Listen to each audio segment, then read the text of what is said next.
Every Sunday, Jedediah Coulter slipped into the last pew before the doors opened and slipped out before anyone could catch his eye. 20 years, he'd buried the same secret behind calloused hands and a silent tongue until the night a folded note appeared beneath his door, written in a hand steadier than his own courage. If you've ever carried a shame, you swore no one would find Stay with Jed's story to the very end. Hit subscribe and tell me in the comments what city you're watching from tonight. I read every single one. Jedediah Coulter had buried his father on a Tuesday and gone back to work on a Wednesday because grief in his experience was a luxury that didn't feed cattle. That had been 6 years ago. 6 years of rising before the sun. 6 years of mending fences with hands that had long since stopped feeling the sting of barbed wire.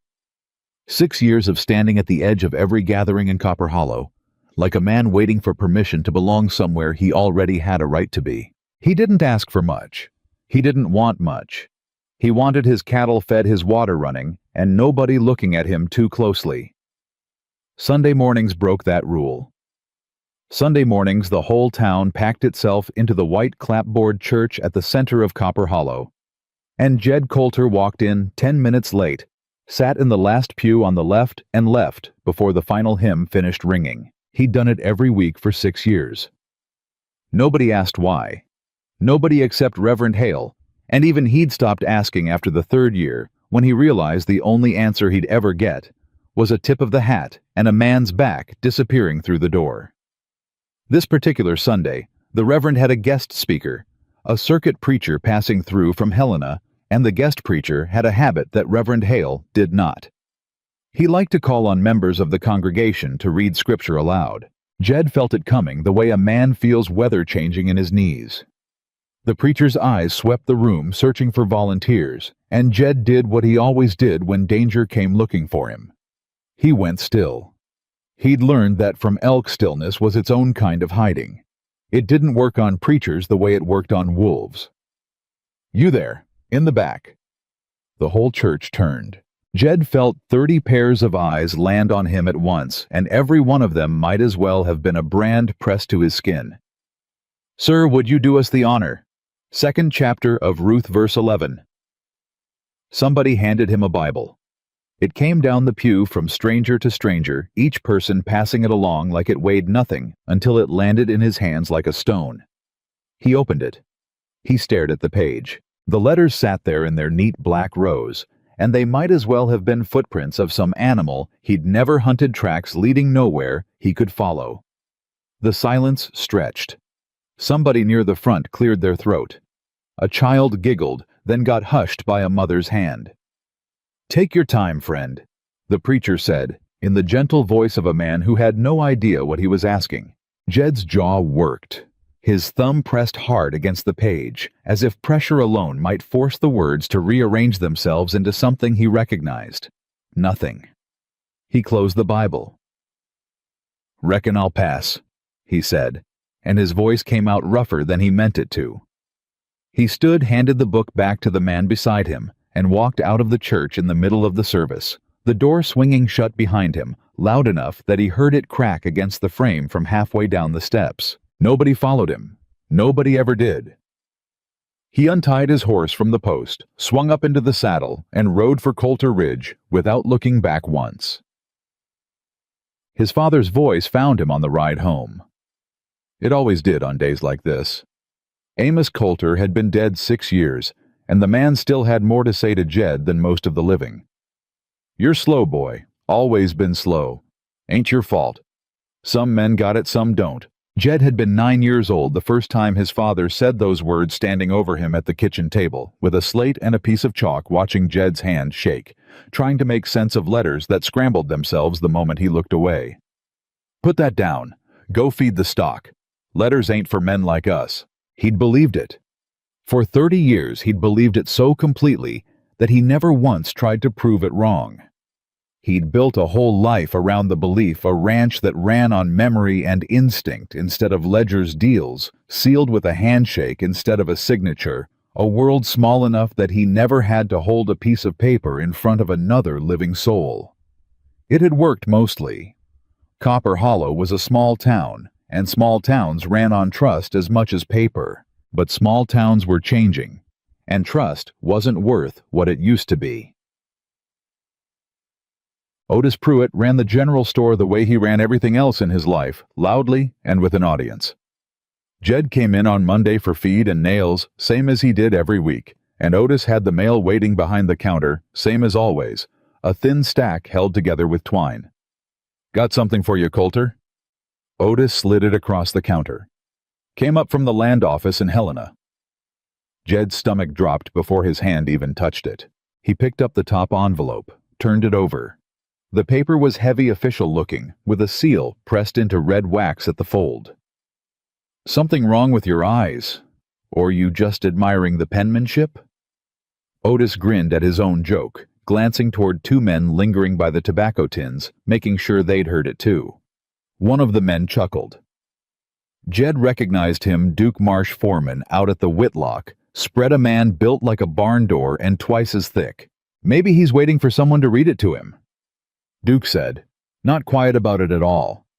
Heard tell the mighty Coulter can rope a steer blind but can't tell a B from a D." Heat crawled up Jed's neck. He folded the envelope once hard and shoved it into his coat. "Obliged for the mail, Otis," he said, and his voice came out flat and low, the voice he used on spooked horses. He paid for his nails and his feed, and he left the store without looking at Duke Marsh again, though he felt the man's eyes on his back all the way out the door. Outside, he stood by his horse for a long moment, one hand resting on the saddle, not moving. Then he pulled the envelope back out and stared at it. Land office. Those two words he knew. His father had taught him to recognize a handful of things his own name. The word cattle. The word debt, because debt was a word a man needed to fear on sight. But land office folded into whatever sentence sat beneath that wax seal could mean a dozen things, and every one of them was the kind of thing a man needed to understand before it understood him first. He couldn't open it. Not there, not with Duke Marsh's laugh still ringing behind him. He tucked it into his coat and rode home instead, the letter sitting against his chest the whole way, like a coal that hadn't cooled yet. Sarah Langford had been in Copper Hollow 11 weeks, and she had already learned more about the town from its silences than from its conversation. She'd learned, for instance, that Otis Pruitt's store was the place people went to be seen forgiving each other, and the place they went to be quietly cruel while smiling. She'd learned that the Whitlock family owned more of the valley than anyone said aloud, and that most folks' politeness toward Silas Whitlock had less to do with respect and more to do with fear of what he might do to their grazing rights if they weren't careful. And she had learned in the 2 months since she'd stood at the front of a one-room schoolhouse and told 19 children to call her Miss Langford, that the man who sat alone in the back pew of the church every Sunday was the loneliest person she had ever laid eyes on. She hadn't meant to notice him particularly, but she'd been sitting 3 rows ahead of him the Sunday the circuit preacher called on him to read, and she'd turned along with everyone else, and she'd watched something happen to his face that she recognized immediately, because she'd worn that same expression herself, once standing in a parlor in Boston being asked a question she had no honest answer for. It wasn't stupidity on his face. She knew stupidity, and she knew shame, and those were two entirely different animals wearing similar skins. What she'd seen on Jedediah Coulter's face was a man being asked to hand over a wound he'd spent 30 years keeping hidden. She thought about it all through the walk home. She thought about it while she graded slates by lamplight. She thought about it long enough that by Tuesday evening she'd made up her mind to do something about it, even though she had no earthly idea yet what that something ought to be. The note wasn't planned. That was the truth of it, though. She'd tell herself later that it had been. She was riding back from the Hendricks place where she'd gone to discuss young Thomas Hendricks's reading. The boy was bright but restless, and his mother worried he'd quit school for ranch work before he finished his letters, and the road home ran past Coulter Ridge. She saw him in the far pasture alone, mending a fence line that didn't need a man's full attention, the kind of chore a person did when they needed their hands busy and their mind elsewhere. She didn't stop. She told herself that was cowardice later, but in the moment it felt like manners. But she thought about him the rest of the ride, and by the time she reached the schoolhouse, she'd taken a sheet of paper from her desk and written 6 words on it before she could talk herself out of it. You don't have to hide from letters. She almost tore it up 3 times. She didn't sign it. She told herself that was because a signature would make it improper, a woman leaving notes for a man unmarried and unrelated to her. The truth was closer to fear. If she signed it and he threw it in the fire, she'd know exactly whose foolishness had been rejected. She rode out to Coulter Ridge before dawn on Wednesday, folded the note twice, and wedged it into the gap in his gatepost where the wood had split and never been fixed. Then she rode home before the sun was fully up, her heart going faster than the pace of her horse justified. Jed found it that morning on his way out to check the herd. He almost didn't see it.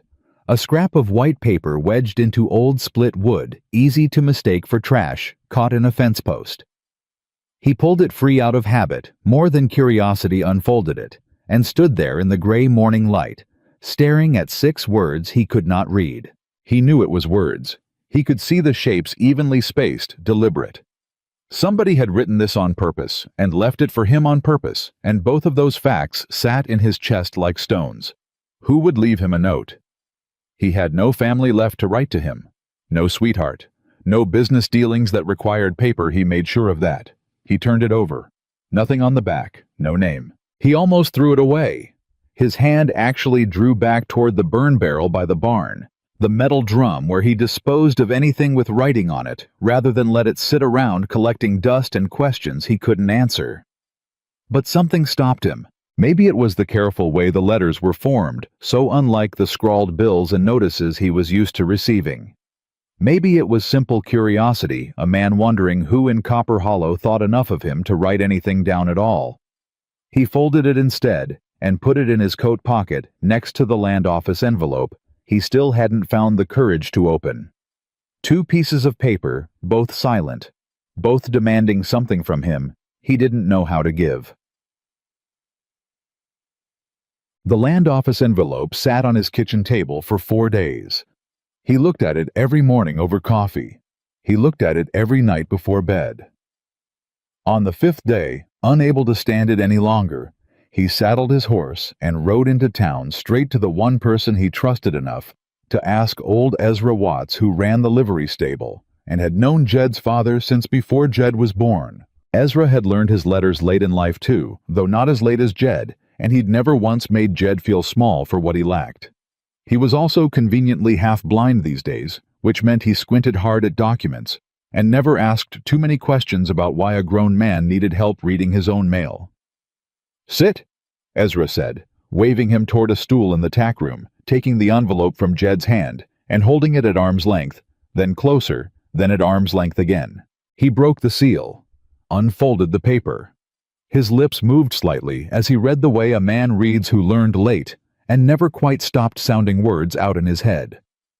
Jed watched his face for a sign before Ezra said a word, the way he'd learned to watch a horse's ears for warning before a storm.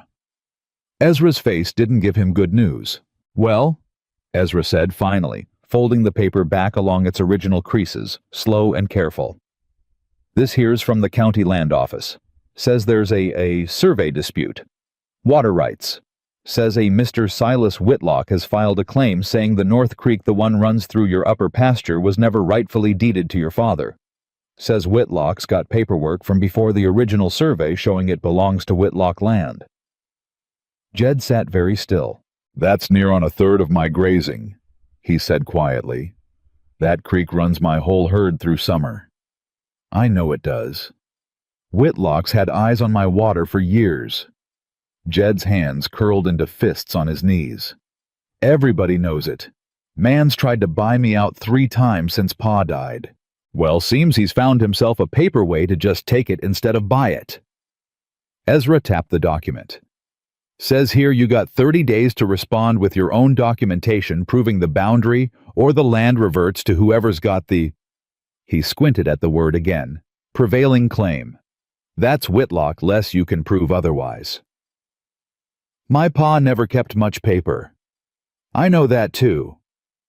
Jed stared at his own hands, work-scarred and useless against an enemy made of ink. "There a way to fight this without paper?" Ezra's face answered before his mouth did. "Son, everything about fighting this is paper. Deeds, surveys, old contracts, letters your pa might have kept proving the boundary line.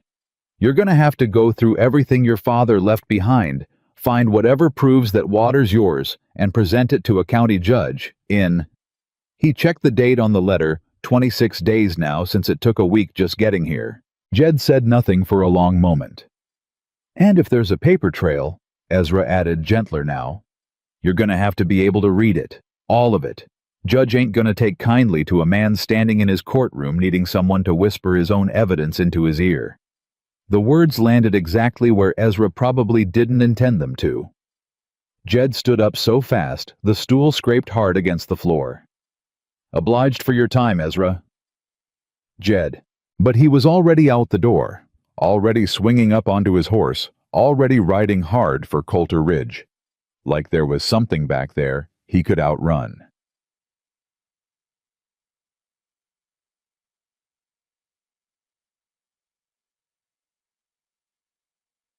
There wasn't, of course. There never was.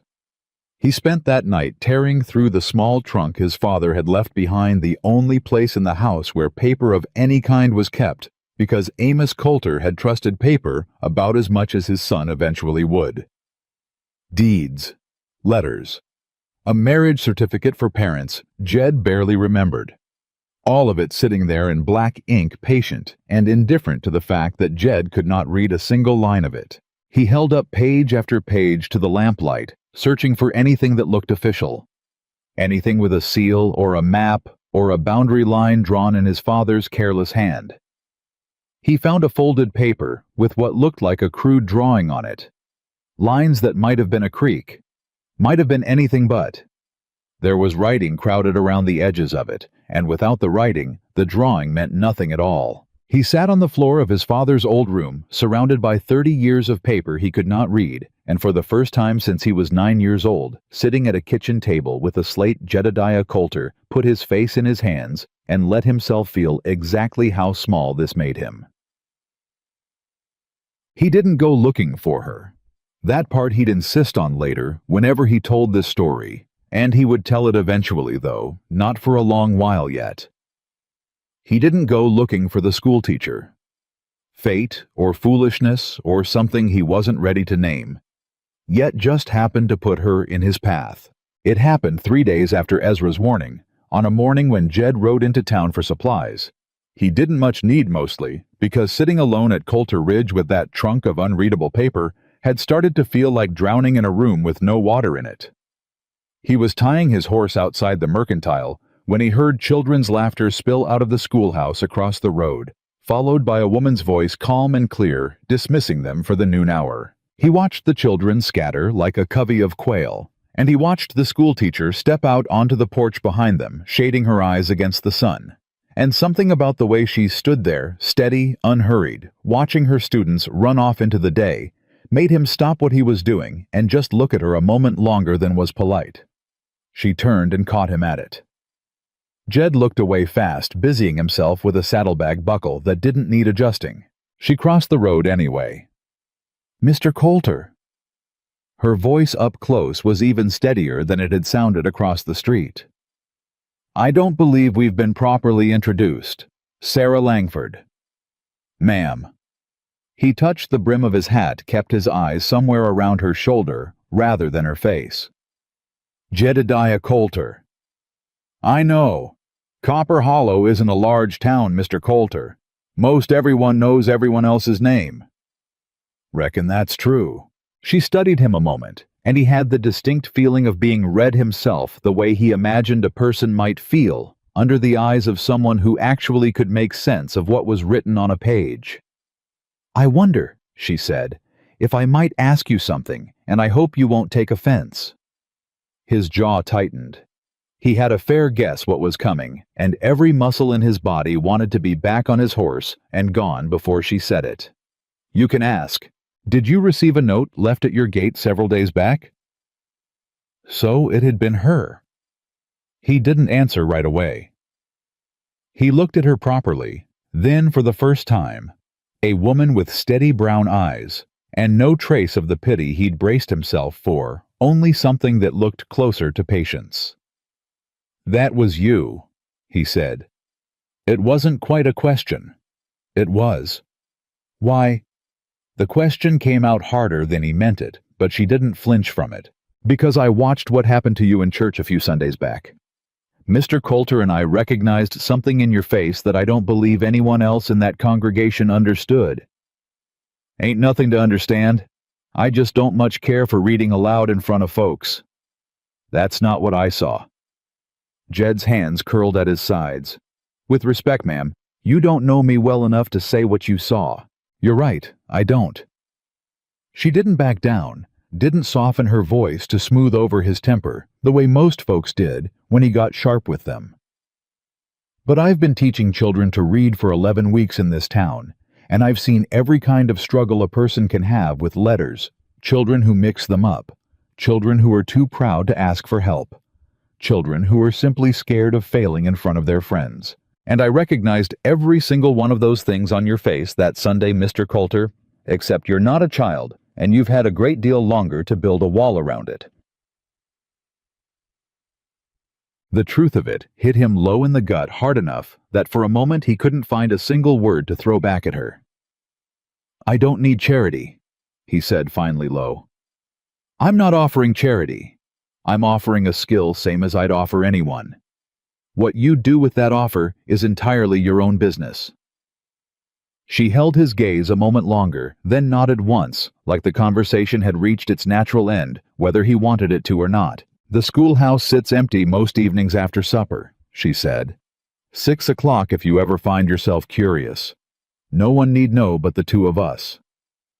She turned and walked back across the road before he could answer, and Jed stood by his horse for a long time after she disappeared inside that folded note still sitting in his coat pocket like a stone he couldn't put down. He didn't go. Not that first evening. He told himself it was pride.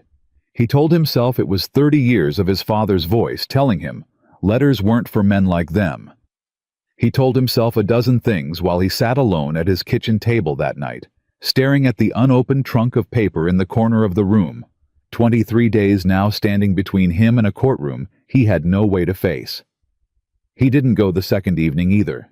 But the third evening, Duke Marsh rode out to Coulter Ridge with a message from Silas Whitlock himself. Friendly on its surface, sharp underneath the way most things that came out of the Whitlock spread tended to be. "Mr. Whitlock wanted you to know," Duke said, not bothering to dismount, looking down at Jed from his saddle with the particular pleasure of a man delivering bad news. "He'd been asked to deliver. He's willing to settle this water business quiet man to man, save you the trouble and expense of a courtroom. Save you the embarrassment too, seeing as how everybody in town already knows you can't hardly read your own name, let alone a legal deed." "That's so. Just needs your signature on a little agreement. Real simple. I could read it to you myself right here, save you the trip to town." Duke smiled slow and mean. "Wouldn't take 5 minutes." Jed stood very still the way he had in church, the way he had his whole life when danger came sniffing around a wound he'd spent decades hiding. "I'll take my chances with the judge," he said. Suit yourself." Duke gathered his reins, still smiling. "Judge is gonna want paper though, Coulter. Whitlock's got a whole stack of it. What you got memory and a handshake that ain't gonna hold up against a legal survey, and everybody from here to Helena knows it." He rode off laughing, and Jed stood there in his own yard, humiliation burning hotter in his chest than it ever had before, because this time it wasn't just his pride at stake. It was his father's land. It was everything Amos Coulter had built with hands that couldn't read either, but had at least had the sense to marry a woman who'd died too young to teach her son what she knew. That night, Jed Coulter saddled his horse in the dark and for the first time in his life rode toward the one thing he'd spent 30 years riding away from. The schoolhouse window still had a lamp burning when he got there past 9 o'clock, well beyond any decent hour for calling on a lady. And he almost turned back twice on the ride in. He didn't. He tied his horse, stood on the porch a long moment with his hat in his hands, and knocked. Sarah opened the door, already dressed for bed, beneath a shawl, a book still open on the desk behind her. And if she was surprised to see him standing there at that hour, she didn't show it on her face. "Mr. Coulter."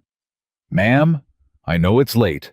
I know I ought to have come at 6 like you said, and I know I got no right showing up at your door this hour of night, but—" He stopped, started again. "I need your help." She stepped back from the door without a word and let him in. He stood in the middle of her small schoolroom, hat still in his hands, feeling every bit as out of place as he had at 9 years old with a slate in front of him. "Sit down, Mr. Coulter," she said, gesturing to a small desk sized for a child, the only humor she allowed herself at his expense. "I'm afraid it's what we've got." He sat, knees jutting out awkwardly beneath the small desk, and for a long moment neither of them said anything at all. "Whitlock's after my water rights," he said finally. "Got some old paper says the creek through my north pasture never rightly belonged to my father. I got 23 days to prove him wrong in front of a county judge, and my whole defense is sitting in a trunk full of my father's papers that I cannot read one single word of." Sarah sat down across from him, folding her hands on the desk, her face serious now, all trace of gentle humor gone. "Then we don't have much time," she said. "No, ma'am, we don't."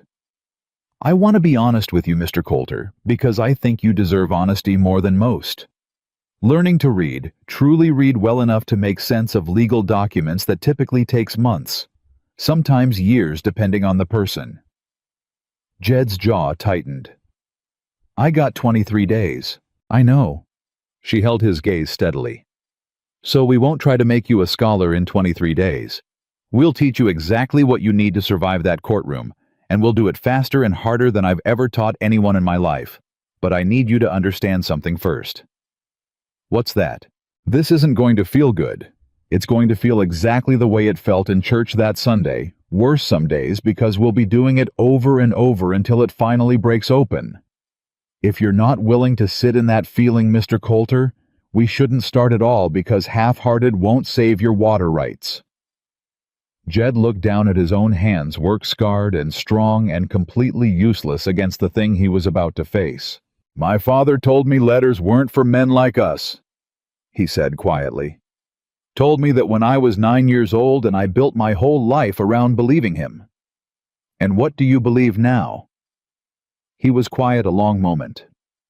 "I believe," he said finally, "that I'd rather feel that shame in this room with you than lose everything my father built because I was too proud to ask for help."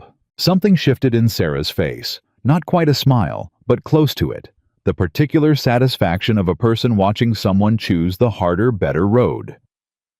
"All right then." She reached for a slate and a piece of chalk, sliding it across the desk toward him, the way it might have been slid toward a stranger 30 years earlier. Except this time there was no mockery waiting on the other side of it.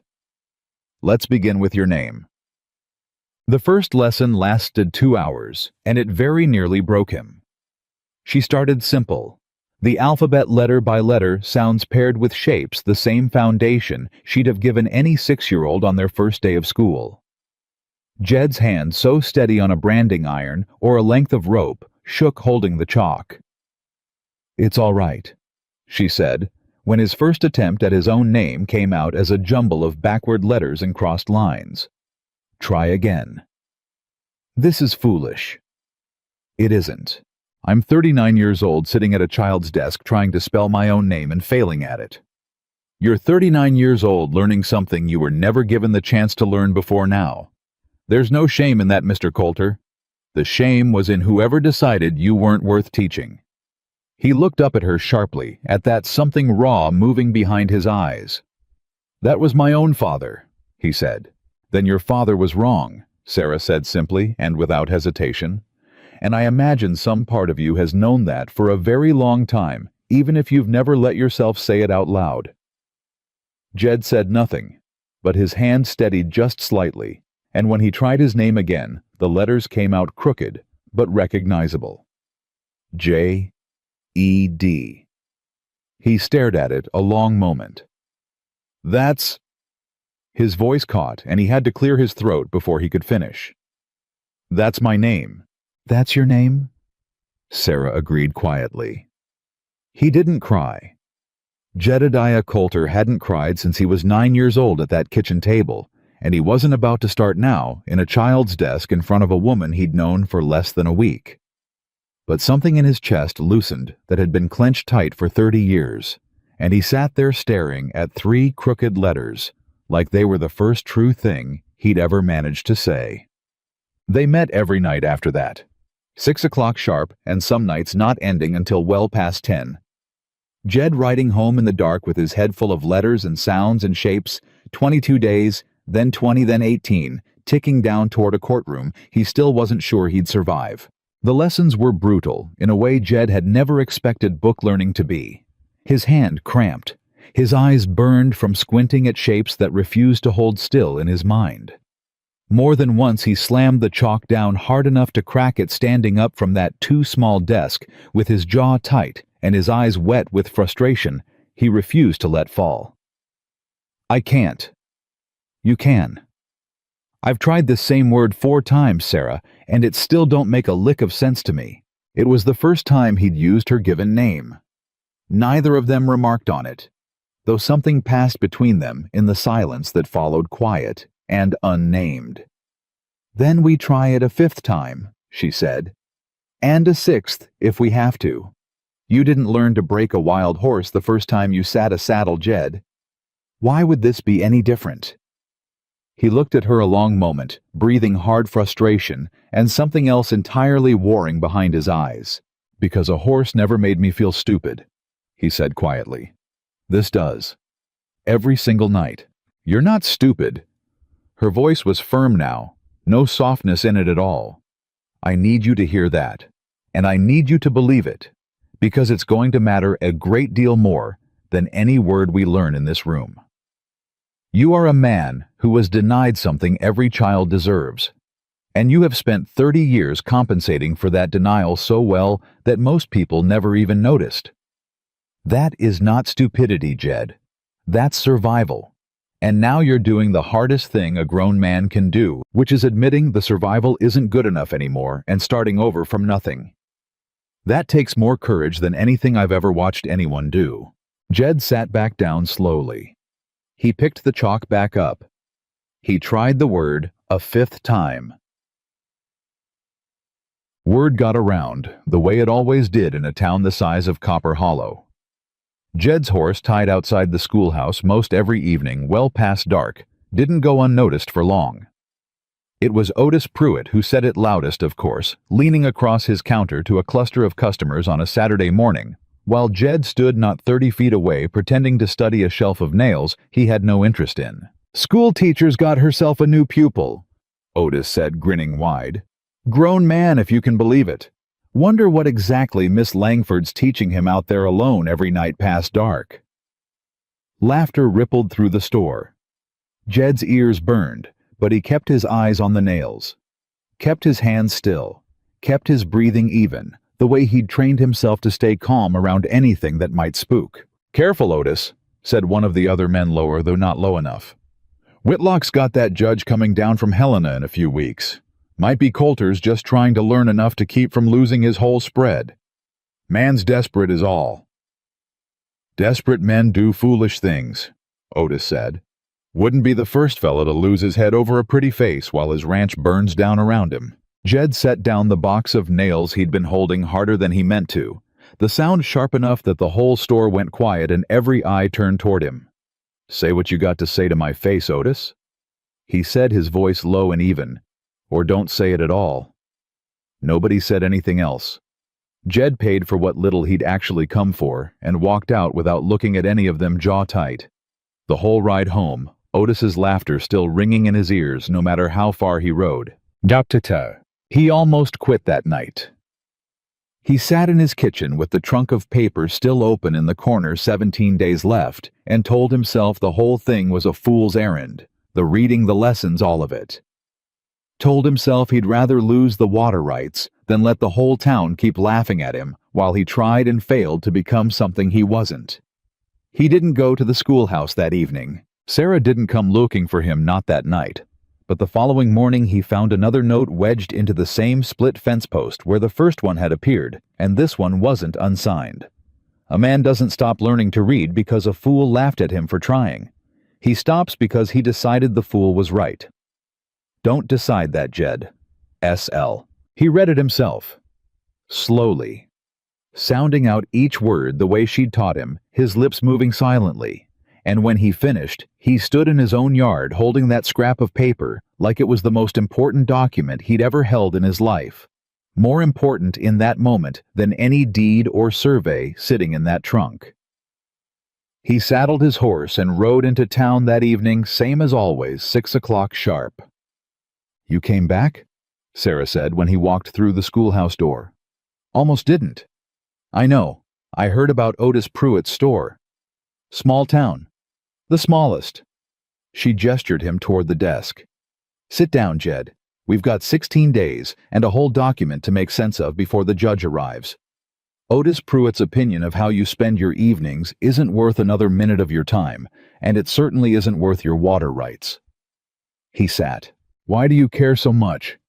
he said, after a moment, watching her lay out the papers from his father's trunk across the desk between them. "Whether I win this fight or not, you got no stake in Coulter Ridge, no stake in me."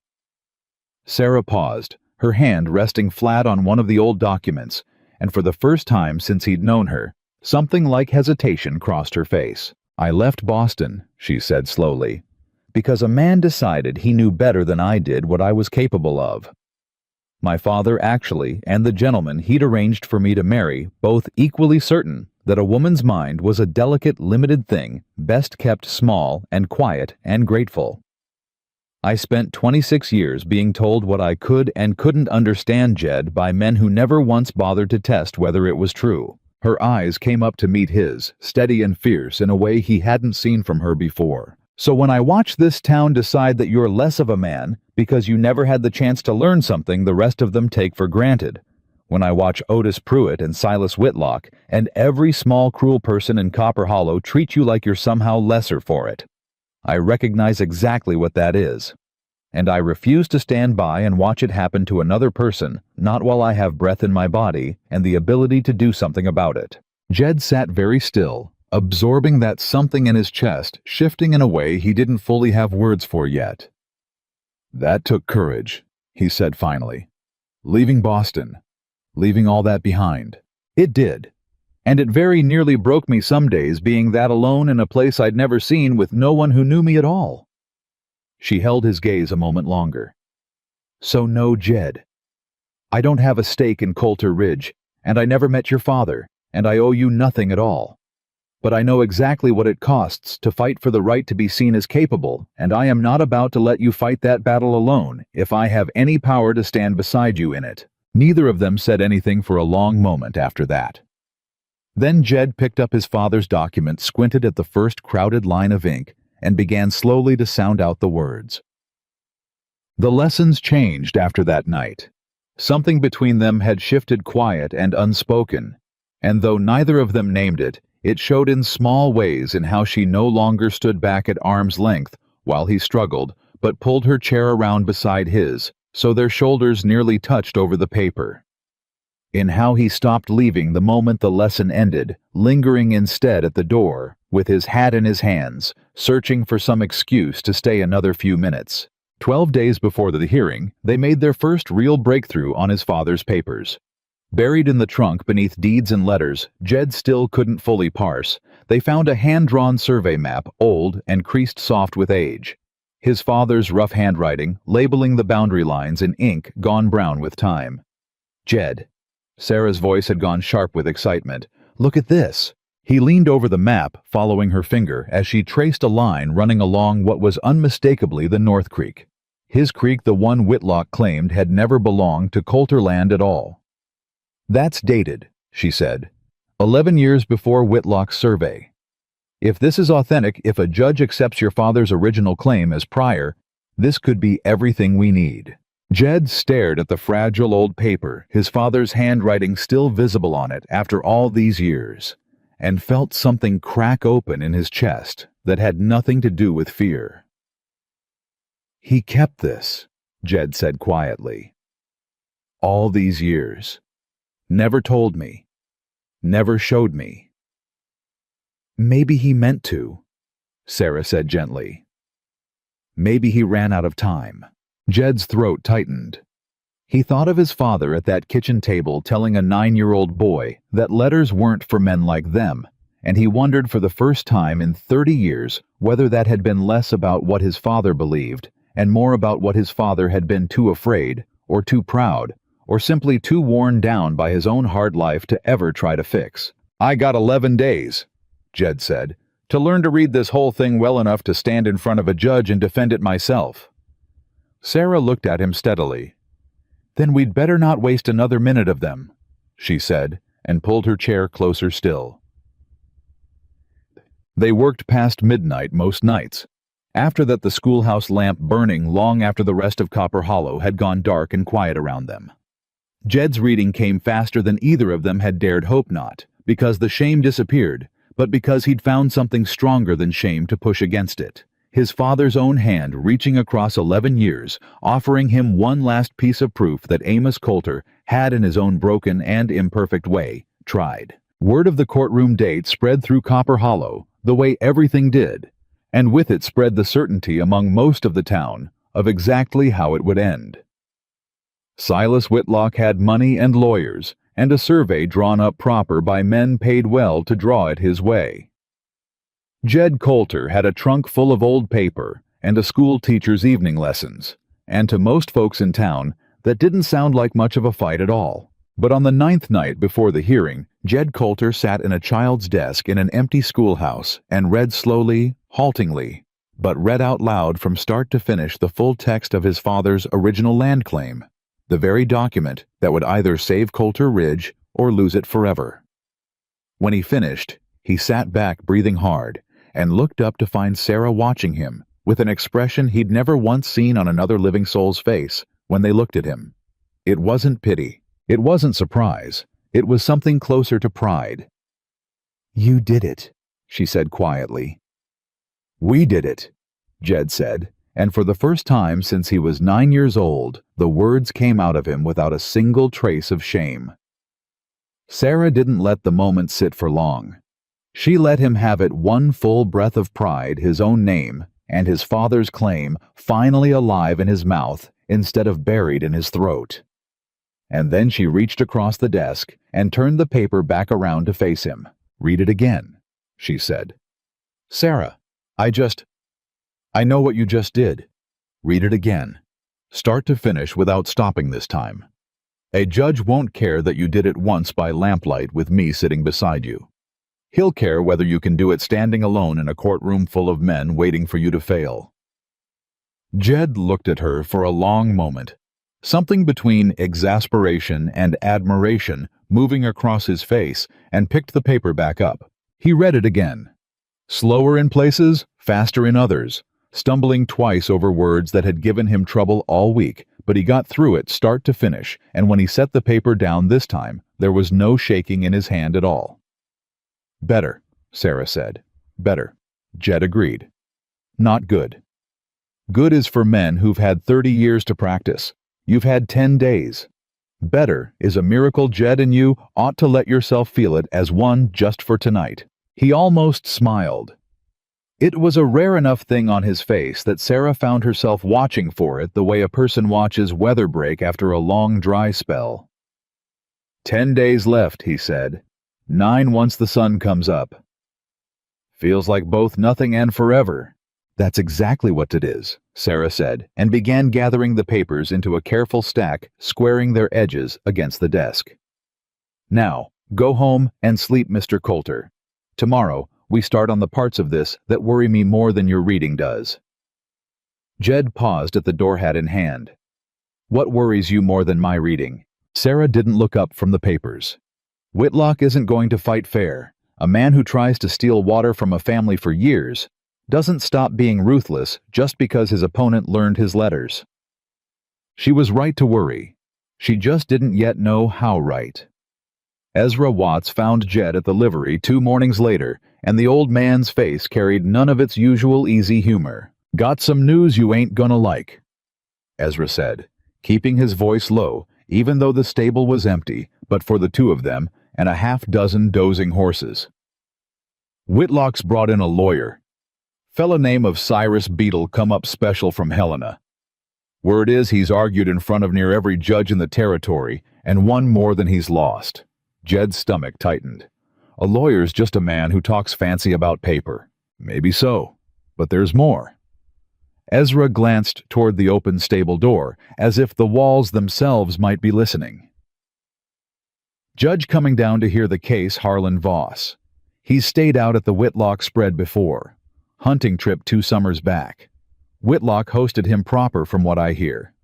Best whiskey, best horses, 3 days of it. You're telling me the judge and Whitlock are friendly. I'm telling you what I heard. Might mean nothing. Judges are supposed to leave that kind of thing at the door. Ezra's face said he didn't much believe his own words. But you ought to know what you're walking into, son. This ain't just gonna be about who can read a piece of paper the loudest. It's gonna be about who the judge already trusts before either one of you says a word. Jed stood very still, the old dread from church settling back into his chest, except now it had grown teeth. Then I reckon I better make sure my paper's stronger than his friendship, he said finally. That's the spirit. Ezra clapped him on the shoulder. Don't tell that school teacher I said any of this, mind.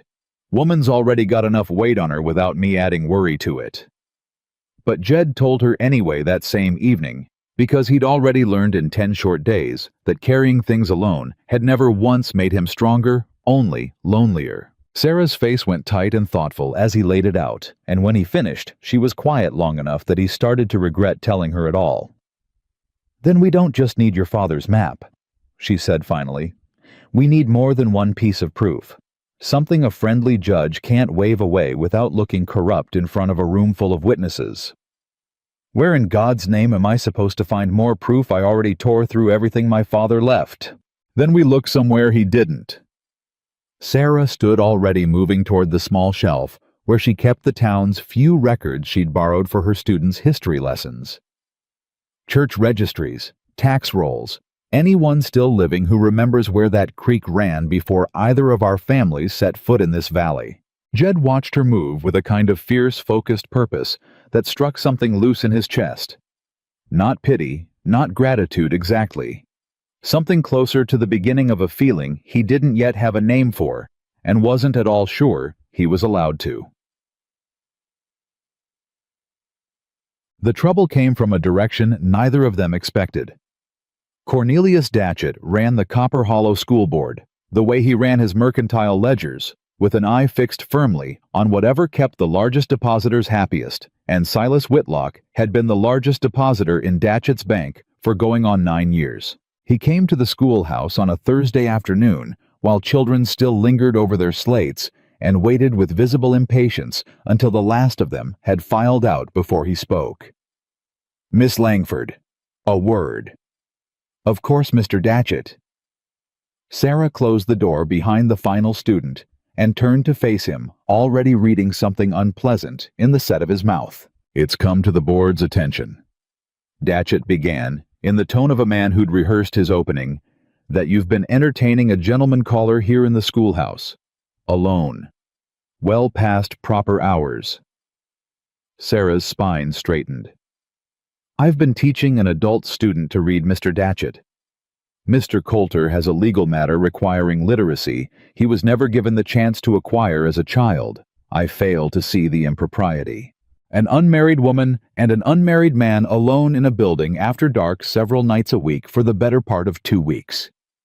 I'd think the impropriety speaks for itself.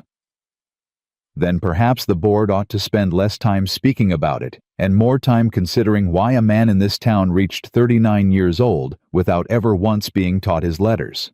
Datchet's face reddened. Watch your tone, Miss Langford. The board employs you at its pleasure, and it can just as easily unemploy you. There are proprieties expected of a schoolteacher in this town, and you would do well to remember it. I remember it perfectly well. Sarah's voice didn't rise, but something in it went hard as flint. I also remember that nothing in my contract, nor in any decent code of conduct, forbids a teacher from teaching. If the board wishes to dismiss me for the offense of doing my job too thoroughly, I'd welcome the chance to say so plainly in front of every parent in this town and let them decide for themselves whether that's a fair reason. For a moment, Datchet looked almost startled by her refusal to shrink. Then his mouth thinned into something colder.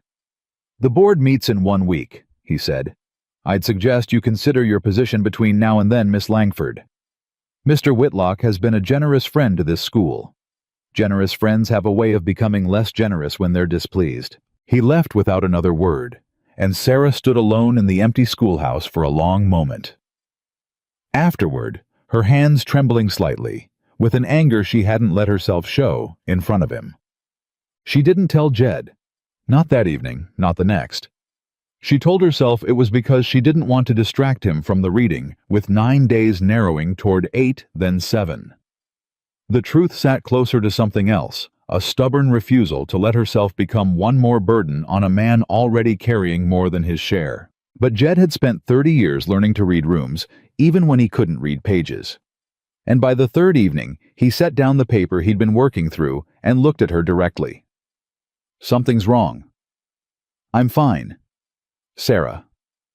Just her name, quiet, and something in the way he said it made her realize how far they'd come from the woman and the near stranger who'd stood on opposite sides of a dusty road 3 weeks ago. She told him. All of it, Datchet's visit, the threat, the board meeting, hanging over her like a blade.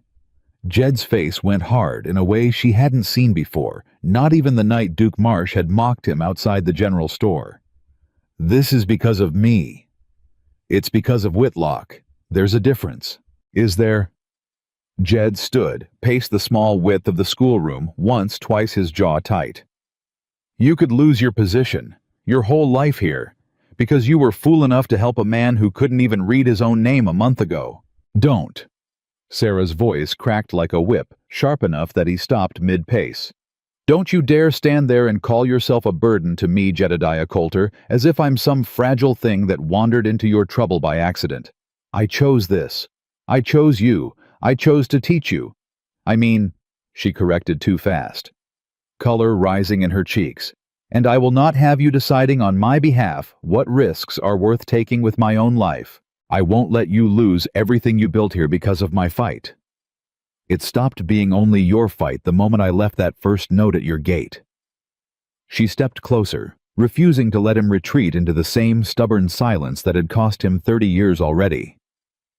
"I have spent my whole life being told what I was and wasn't strong enough to bear. I left an entire life behind in Boston rather than keep hearing it. I will not hear it now from you of all people." Jed went very still. "What life?" he said quietly.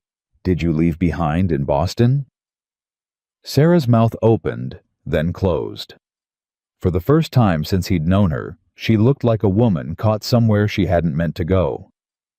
"That's a story for another night," she said finally, and turned back toward the desk before he could press further. "We have 7 days, Jed. Sit down. We're not finished." He sat. But he didn't stop watching her, and something in him filed the question away, unanswered, waiting. "GCTA." The letter arrived 2 days later, and Sarah recognized the handwriting on the envelope before she'd even fully drawn it from the mail sack Otis Pruitt handed across his counter. She didn't open it in the store. She walked it back to the schoolhouse. First sat alone at her own desk for a long while, before she finally broke the seal, and when she finished reading it, her hands were not steady at all. "My dear Sarah, it has been some months now since your abrupt departure, and I confess my patience wears thin. Your father grows unwell and asks after you daily. I have kept your absence from society as discreetly as I am able, but a man cannot indefinitely explain the disappearance of his intended bride to a schoolhouse in some frontier territory without inviting talk that reflects poorly upon us both. I am prepared to forgive this episode and welcome you home provided you return before autumn. I trust you will not make me wait indefinitely, nor make your father's final years harder than they need be. Your obedient servant and I hope still, your intended Nathaniel Ashford. Sarah sat with the letter a long time after reading it, her jaw tight, her eyes burning with something that was equal parts grief and fury. Jed found her still sitting there when he arrived for the evening's lesson. The letter folded on the desk in front of her, her face pale in the lamplight. "Sarah." She looked up, and for the first time since he'd known her, he watched her struggle to compose herself before she spoke. "It's nothing," she said, which they both knew for a lie the moment it left her mouth. "Doesn't look like nothing." She was quiet a long moment. Then slowly she pushed the letter across the desk toward him. "I told you there was a story from Boston," she said. "I suppose you'd better hear the rest of it now." Jed picked up the letter, and though his reading was still slow, still halting in places, he made his way through it, his face darkening with every line. "He calls you an episode," Jed said when he finished, his voice low and rough. "That's Nathaniel, efficient with his cruelty. He learned it from my father." Sarah folded her hands tightly in her lap. "I was engaged to him for 2 years, Jed. A good match, everyone said, his family's shipping fortune, my father's standing a union that made perfect sense on paper and meant nothing at all in truth. I tried for a long while to convince myself that was enough. What changed? I asked him once what he thought I might do after we married. Whether I might keep teaching in some capacity, a charity school, perhaps something small." Sarah's voice went flat, remembering. He laughed. Not unkindly, he'd have said, just amused. Told me a wife of his stature had no need to trouble herself with other people's children when she'd have her own household to manage. Told me the very idea was sweet, in the way you'd say a child's ambition to become a queen was sweet. Jed said nothing, but his hands had curled slightly on the desk. "I left 3 weeks before the wedding," Sarah continued. "Took what money I'd saved from years of piano lessons I gave in secret, bought a train ticket west, and told no one where I was going until I'd already gone. My father hasn't forgiven me. I doubt he ever will. And Nathaniel," she gestured at the letter, "apparently still believes I'll come crawling back once I've had my fill of frontier foolishness. Will you?" The question came out rougher than Jed intended, and he watched something flicker across Sarah's face at the bluntness of it. "No," she said, quiet, but absolutely certain. "I would rather teach in a one-room schoolhouse in the middle of nowhere, answering to no one's permission but my own, than spend the rest of my life being someone's sweet, amusing idea of a wife." Something eased in Jed's chest at that, though he couldn't have said exactly why it mattered to him as much as it did. "Your father's unwell," he said instead. "That true you figure, or just something Ashford's using to pull you back?" "I don't know." For the first time, real grief cracked through Sarah's composure. "That's the cruelty of it. I don't know if my father is truly ill or if Nathaniel simply found the one lever guaranteed to move me. Either way, I can't go back to find out, not now, not with the board meeting in 5 days and your hearing in 7, and every part of me needed here." Jed reached across the small desk, and for the first time since they'd begun this strange, difficult partnership, he covered her hand with his own. "You don't have to choose alone," he said. "Whatever comes. You taught me that much yourself." Sarah looked down at his hand over hers, work-scarred and steady, and didn't pull away. They didn't have long to sit with that particular tenderness. Jed rode home that night later than usual, his mind still full of Sarah's letter of Boston and Ashford, and a father who might or might not be dying 2,000 miles east, and he never once noticed the fresh hoofprints cutting across his own yard until he was nearly at the barn door. The trunk was gone, not moved.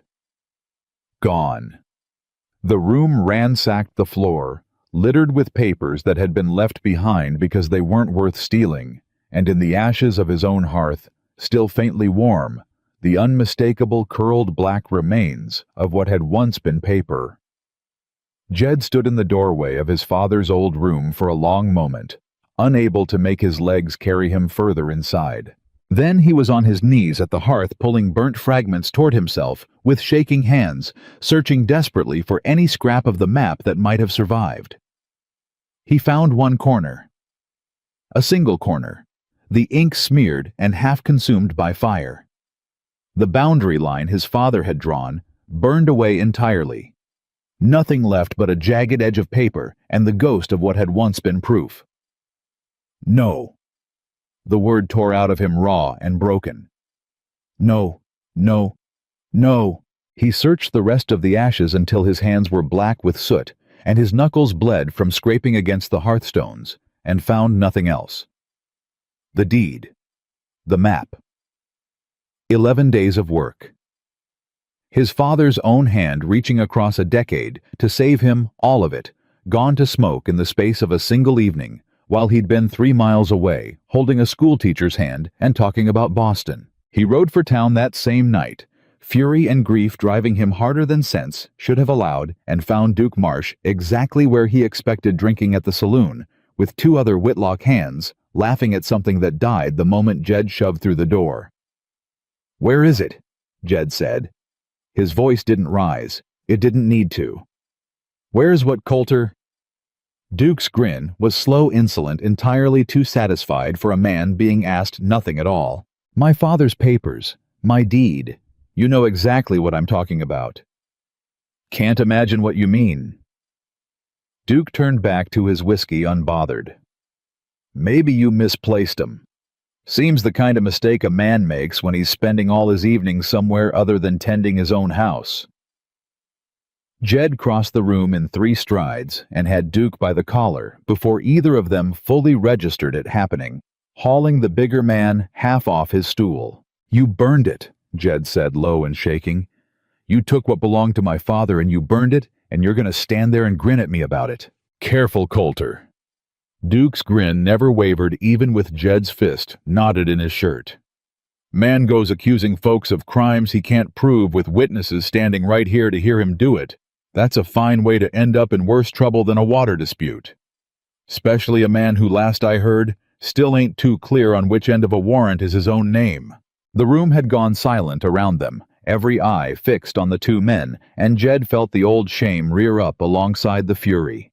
The reminder delivered exactly where it would cut deepest, that even now, even after everything, there were still men in this town who believed his ignorance made him powerless. He let go of Duke's collar, slowly breathing hard. "This isn't finished," Jed said. "Reckon it might be, though," Duke said, straightening his shirt with exaggerated care. "Seems to me a man without paper don't have much of a fight left in him at all." Jed walked out of the saloon into the cold night air, and for the first time since he'd started this whole desperate endeavor, he genuinely did not know if he had the strength left to keep going. He didn't go to the schoolhouse the next evening. Sarah waited until 7:30, then until 8.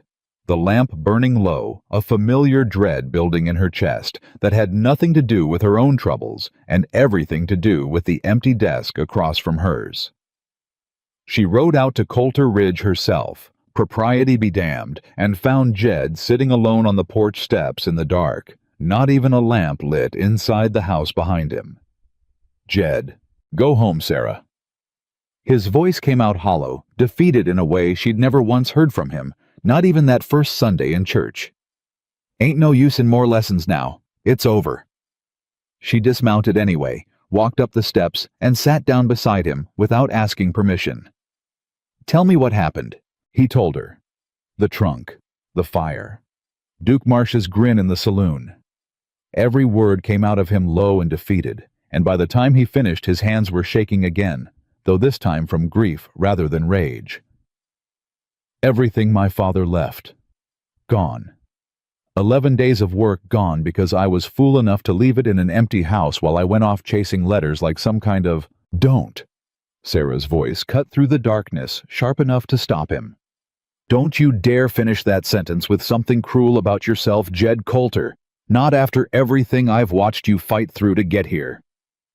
They took it because they knew exactly where I'd be, Sarah. Because everybody in this town knows my whole schedule now thanks to Otis Pruitt's big mouth. This is my fault. It's Whitlock's fault. And Duke Marsh's. You did not burn your own father's map, Jed. A cruel, frightened man did that because he is losing this fight and he knows it." "Losing?" Jed laughed bitter and hollow. "Sarah, I got nothing left. No deed, no map. 6 days till I stand in front of a judge who already favors the other side, and not one scrap of paper to prove my family ever had a right to that water at all. Then we find something else. There is nothing else. The words tore out of him louder than he meant, and he stood abruptly pacing away from her into the dark yard. I told you from the start my father never kept much paper. That map was the only thing. It's gone. It's over, Sarah, and I think... His voice caught raw. I think it's best you stop coming out here. Best you go back to worrying about your own troubles instead of mine. Whitlock already threatened your position over this. I won't be the reason you lose everything you built here, too. Sarah stood slowly and walked to where he stood in the dark. Look at me, she said. He didn't at first. She reached up and turned his face toward hers with a gentleness that undid something in him faster than any argument could have. You do not get to decide alone in the dark on your own porch steps that I am better off without you in my life, she said.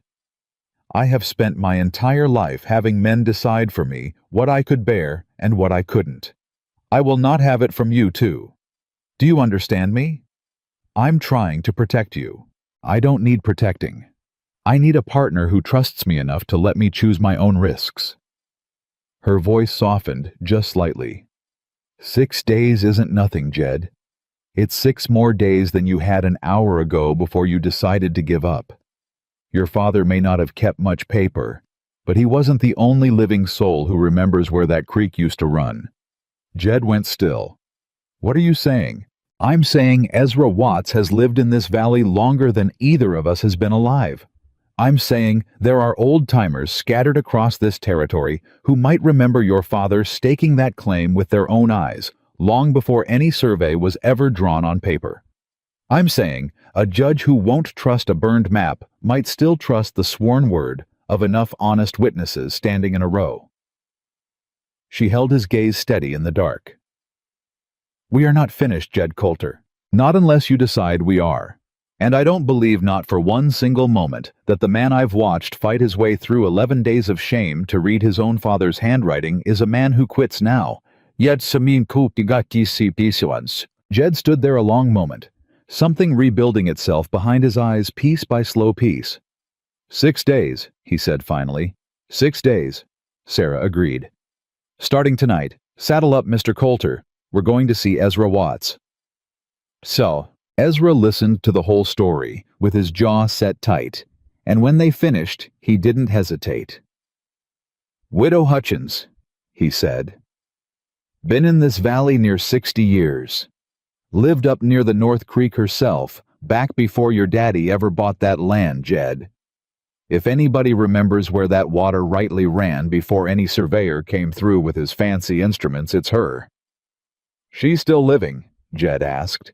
Living and sharp as a tack, though her legs ain't what they used to be. Runs a little place 2 hours north past Miller's Crossing. 2 hours there, 2 hours back, Sarah said, already calculating. We could ride out at first light, be back well before dark. There's more, Ezra said, and something in his voice made both of them go quiet. Old Tom Reardon, surveyor's assistant on the original county survey 40 years back, before Whitlock's people ever drew up their version. Man's near 80 now lives out past the Whitlock spread itself, if you can believe the irony of it. If Reardon's memory holds and he's willing to swear to it in front of a judge, that's testimony straight from the man who helped draw the very first boundary lines in this valley.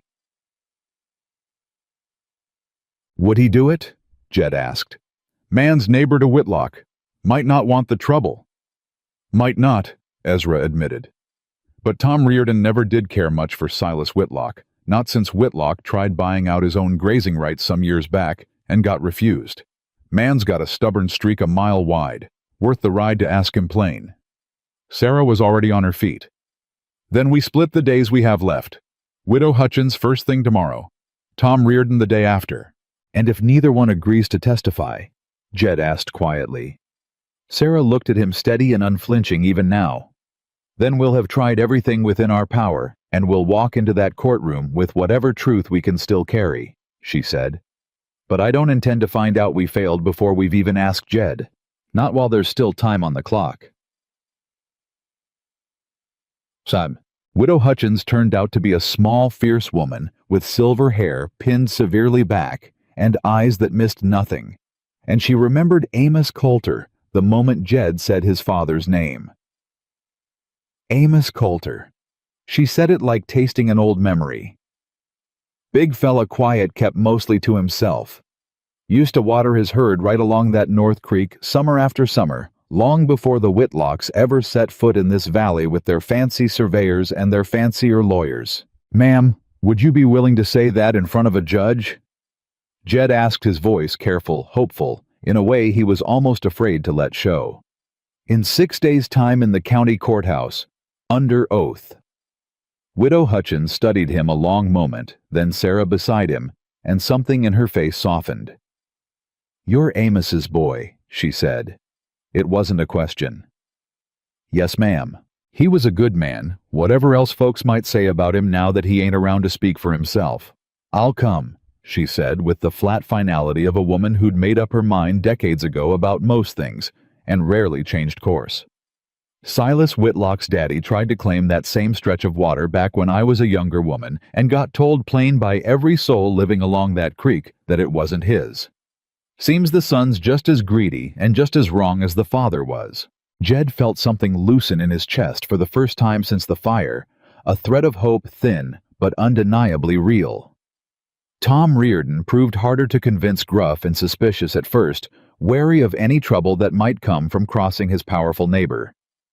But Sarah spoke to him with a patience and directness that slowly wore down his resistance, and by the time they left his small cabin, he'd agreed reluctantly to appear. 2 witnesses, Sarah said on the ride back, the sun already beginning to lower over the ridgeline. It's not the map, Jed, but it's something. It's sworn testimony from 2 people with no reason to lie for you and every reason to know the truth. It might not be enough. It might not. Sarah agreed. But it's more than we had yesterday, and it's more than Whitlock thinks we have at all. That alone might be worth something in that courtroom.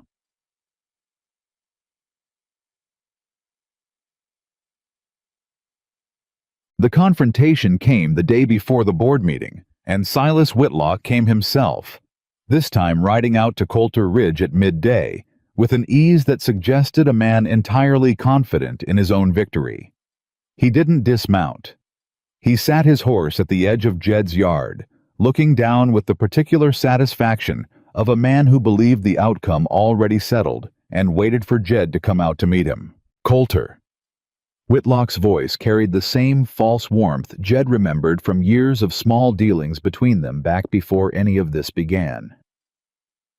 Heard tell you've been out visiting old Widow Hutchins. Tom Reardon too, I understand.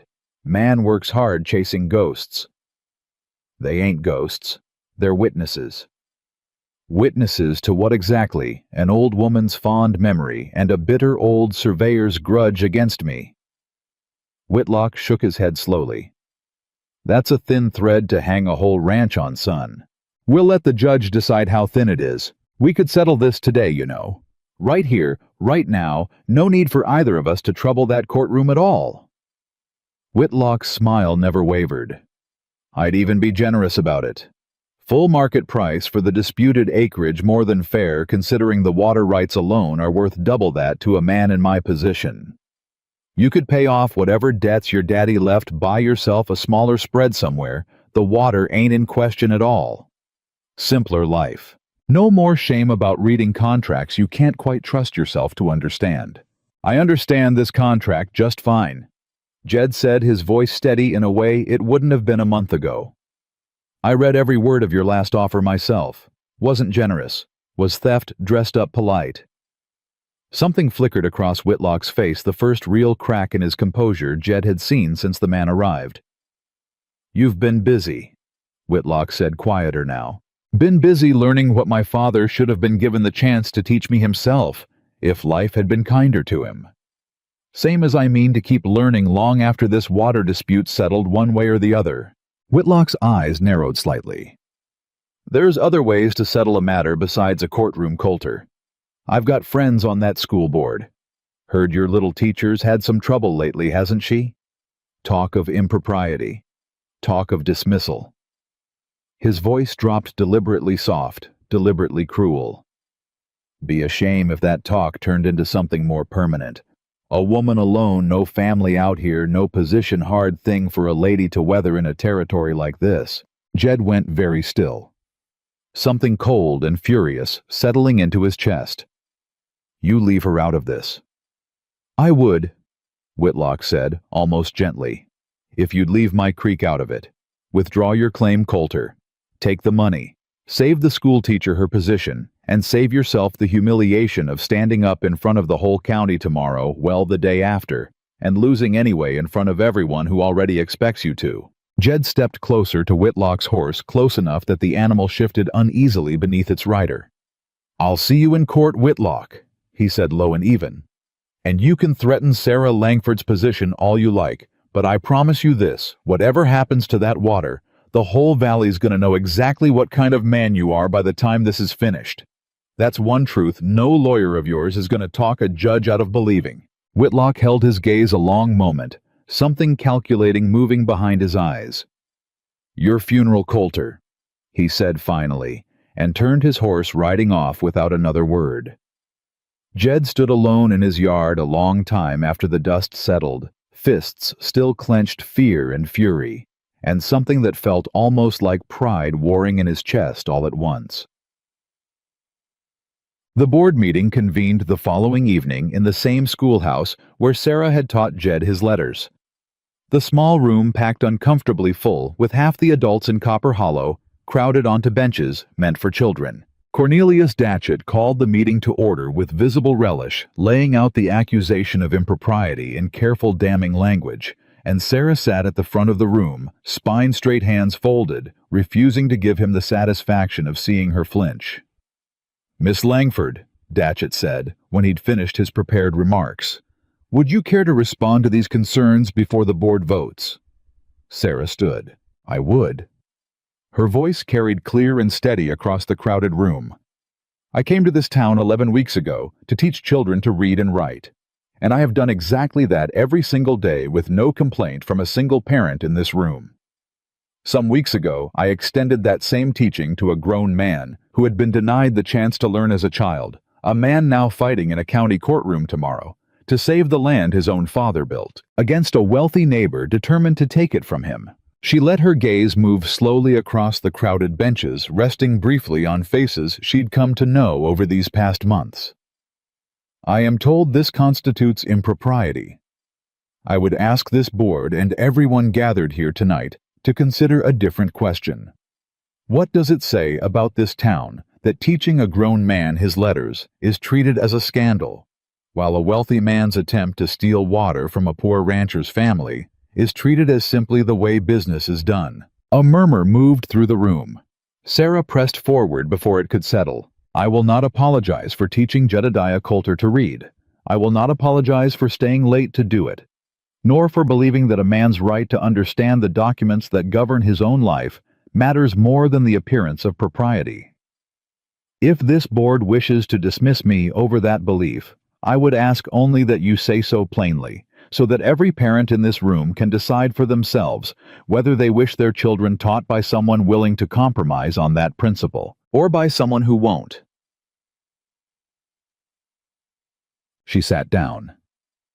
The room was silent for a long moment. Then from the back bench, Widow Hutchins, who had ridden 2 hours into town specifically for this meeting, though no one had asked her to, rose slowly to her feet. I've known this valley 60 years, the old woman said, her voice cracking with age but carrying clear across the room nonetheless. Seen plenty of foolishness pass for propriety in that time, and plenty of decency get punished for looking unfamiliar. This young woman taught a grown man to read, so he could fight for what's rightfully his against a man who's been trying to steal from this valley for 2 generations running. Seems to me the board's got its priorities turned clean around backward, and I'd say so to any one of you personal if you cared to ask. Another voice rose from the crowd. Ezra Watts this time standing without waiting to be called on. Seconded near enough. This town owes Miss Langford a debt, not a dismissal. Datchet's face had gone red, glancing nervously toward the door, as if hoping Whitlock himself might materialize to rescue the moment. The vote, when it finally came, fell 3-2 in Sarah's favor, narrower than it should have been, but enough. Sarah exhaled a breath she hadn't realized she'd been holding, and across the room in the back row, where he'd insisted on sitting despite her protests, that he needn't come at all. Jed. Coulter watched her with an expression that had nothing to do with the reading lessons, and everything to do with something neither of them had yet found the courage to name. Yeb. They rode back to Coulter Ridge together after the meeting adjourned. The night quiet and cool around them, the weight of both their fights, hers won his, still hanging one day away, sitting heavy and shared between them. "You didn't have to come tonight," Sarah said as they walked their horses side by side along the dark road. "You've got your own hearing tomorrow. You should have been resting, not sitting through my troubles on top of your own. Wasn't a question of having to." Jed kept his eyes forward, though his voice carried something careful, deliberate. "Man doesn't abandon the person who taught him his own name first time she needs someone standing in her corner." Sarah glanced over at him, something soft moving across her face in the moonlight. "Whitlock threatened your position," Jed said quietly. "Yesterday. Told me plain he'd see you dismissed if I didn't drop the claim." Sarah's jaw tightened. "And you didn't tell him yes?" "Didn't even consider it." Jed's voice roughened. "Told him I'd see him in court whatever it cost either of us." They rode in silence a moment, the only sound the soft fall of hooves on the dark road. "Jed," Sarah said finally, "whatever happens tomorrow, win or lose, I want you to know I don't regret one evening of this. Not the lessons, not the risk to my position, not any of it." Jed pulled his horse to a stop, and after a moment Sarah stopped hers too, turning to face him in the dark. "Sarah, I got one more day before I walk into that courtroom and find out whether everything you taught me was enough to save my father's land," he said, his voice low, rough with something he'd been holding back for weeks now. "I don't rightly know what tomorrow's gonna bring, but I know I don't want to face it not having said this first." "Said what?" "That somewhere between that first note at my gate and tonight, watching you stand up in front of half this town and refuse to back down, I stopped thinking of you as my teacher, Sarah Langford. Started thinking of you as something I ain't got the right words for yet, seeing as you're the one who taught me every word I know." Sarah's breath caught something bright and unguarded breaking open across her face in the moonlight. "I think," she said softly, "you've found the right words, just fine, Jed Coulter." Neither of them moved for a long moment, the night quiet and full around them. 6 days of fear and fire and stubborn courage settled finally into something neither of them had dared name until now. "Tomorrow," Jed said finally, his voice steady despite everything still hanging over it. "I walk into that courtroom, and whatever Whitlock's got waiting for me, whatever that judge decides, I'm not walking in there ashamed of who I am anymore. Not for the first time in my whole life. No," Sarah agreed, reaching over to take his hand in the dark, steady and sure. "You're walking in there as a man who fought for everything he has and everyone he loves. That's more than most men in this valley will ever be able to say." They rode the rest of the way back to Coulter Ridge in a silence that held nothing uncertain in it at all. Two people who had found in the space of a few desperate weeks something neither fire nor threats nor an entire town's cruelty had managed to burn away. Morning came gray and unhurried the way it always did, whether or not a man was ready for it. And Jed Coulter had been awake since well before the sky started to lighten, sitting at his kitchen table, with his father's charred map fragment spread out in front of him, staring at the single surviving corner of a boundary line that might not be enough to save anything at all. He'd rehearsed the reading 100 times in his head through the night. The words from his father's original claim, the ones he and Sarah had worked through line by line under lamplight, now existing nowhere but inside his own skull, because the paper that had once held them was ash in his own hearth. He dressed carefully, his one good shirt pressed the night before, though his hands hadn't been steady enough to do it well, and rode into Copper Hollow with the sun still low behind him, his stomach a hard knot the whole way. Sarah was waiting outside the courthouse when he arrived, standing very straight in a dark blue dress, her hands folded in front of her, in a way that didn't quite hide how tightly they were clenched. "You look like a man walking to his own hanging," she said, trying for lightness, and not quite managing it. "Feels a fair sight like it. You know what you know, Jed. Nobody in that room can take that away from you now, whatever paper does or doesn't survive to prove it." He nodded, though the knot in his stomach didn't loosen any. Ezra Watts arrived a few minutes later, leading Widow Hutchins by the arm.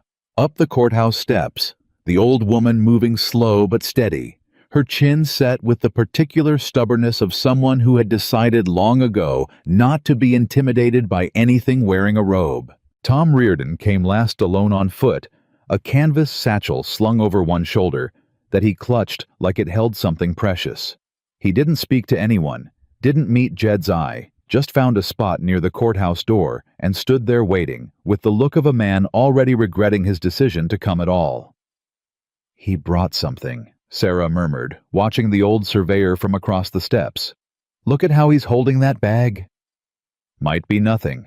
Might be everything." Sarah's eyes stayed fixed on the satchel a moment longer before the courthouse doors swung open and a clerk called them all inside. The courtroom was smaller than Jed had imagined.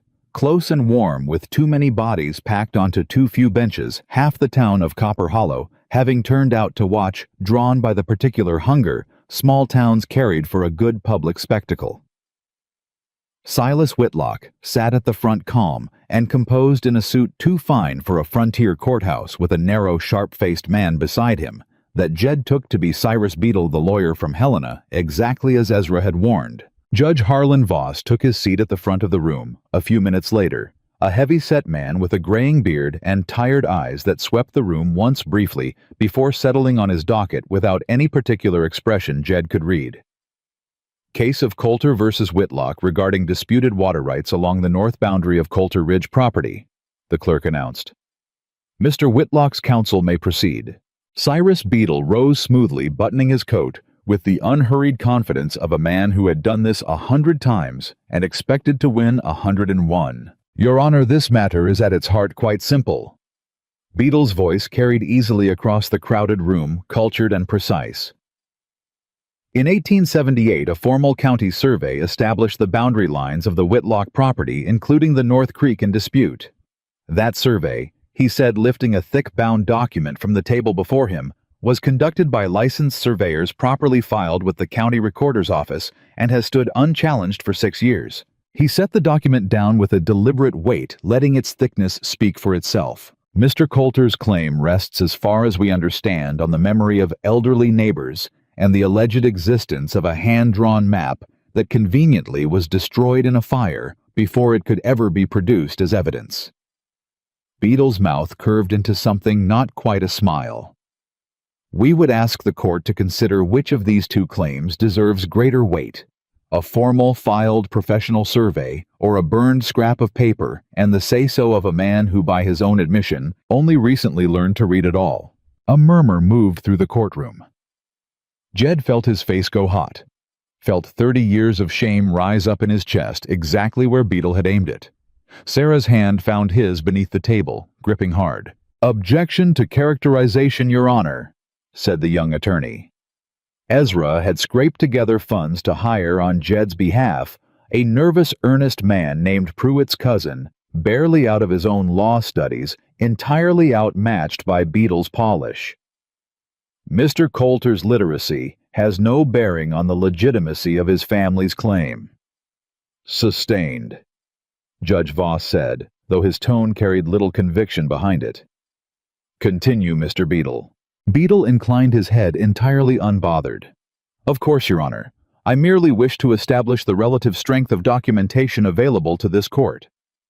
The morning wore on, in a slow, grinding procession of documents Jed only partly understood.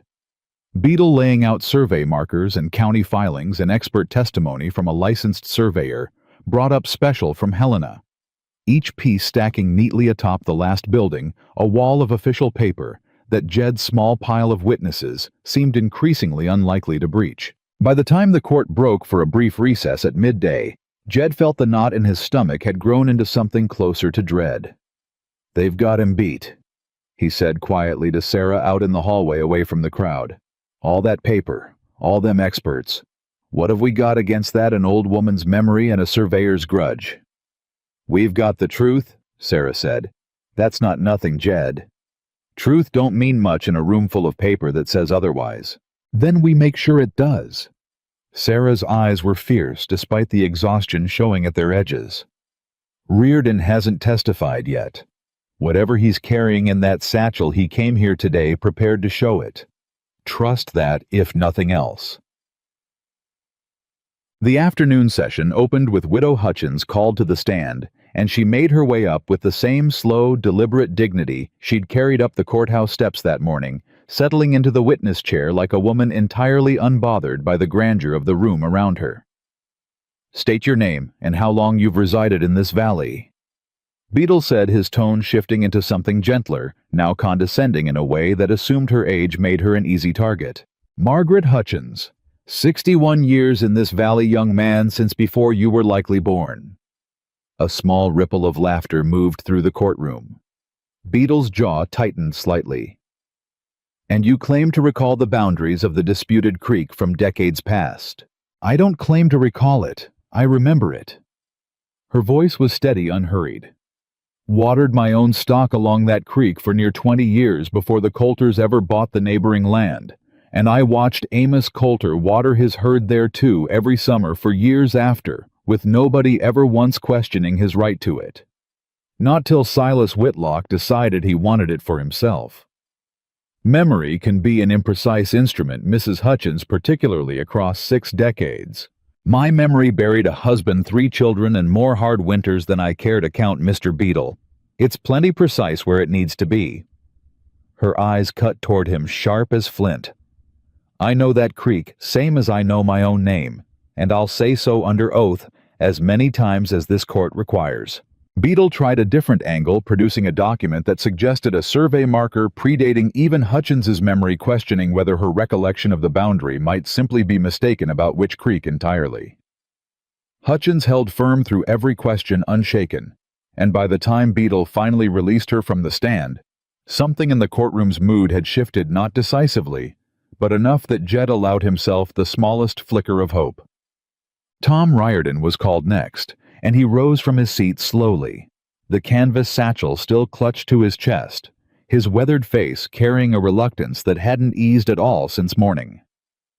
"You assisted in the original 1878 county survey of this territory. Is that correct?" Jed's young attorney asked, doing his best to guide the witness with more confidence than he clearly felt. "That's right. I was the surveyor's assistant. Carried the chains, held the markers, recorded the field notes while the head surveyor called out his measurements." "And do you recall the boundary as it related to the North Creek on what is now Coulter property?" Reardon hesitated, glancing once toward Whitlock's table, then away. "I recall it," he said finally. "Would you tell the court what you recall?" Reardon was quiet a long moment, and Jed felt his heart hammering, felt the whole courtroom leaning forward slightly in the silence. "The original survey," Reardon said slowly, "marked that creek as running through Coulter land. I know it because I'm the one who drove the boundary stake myself 40 feet east of where Whitlock's more recent survey claims the line falls." A murmur swept through the courtroom, louder this time. "Objection," Beadle said quickly, rising. "This witness's memory of a boundary stake driven decades ago cannot be verified without physical evidence." "I've got physical evidence," Reardon said before the judge could even rule, and reached into his satchel.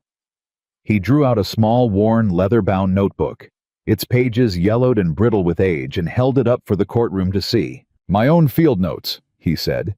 "Kept 'em all these years tucked away on account of I never much trusted my memory to hold everything straight on its own. Every measurement I took on that original survey written down the same day I took it, including the exact placement of that boundary stake along the North Creek." The courtroom erupted into noise, the judge banging his gavel twice to restore order, and Jed sat frozen, watching decades of careful, quiet honesty from a stubborn old man crack open exactly the door they needed.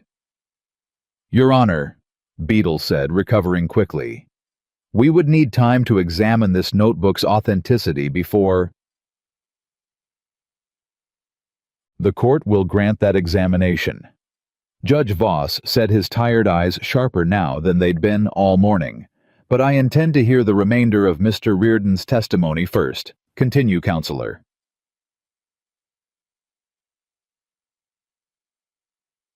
Riordan's testimony took the better part of an hour, his field notes examined and cross-examined Beadle, working hard to find any crack in the old man's decades-old handwriting, any inconsistency that might undo what had just been laid bare in front of the entire courtroom. He found none. Reardon's notes held firm, precise, and dated and utterly unshakable, and by the time the old surveyor finally stepped down from the witness chair, something had visibly shifted in the room, a current of doubt now running beneath Whitlock's carefully constructed case that hadn't existed an hour before. Whitlock's face, Jed noticed, had gone tight and pale, his composure cracking at the edges for the first time all day. "Your Honor," Beadle said, standing again, his voice carrying a fraction less confidence than it had that morning.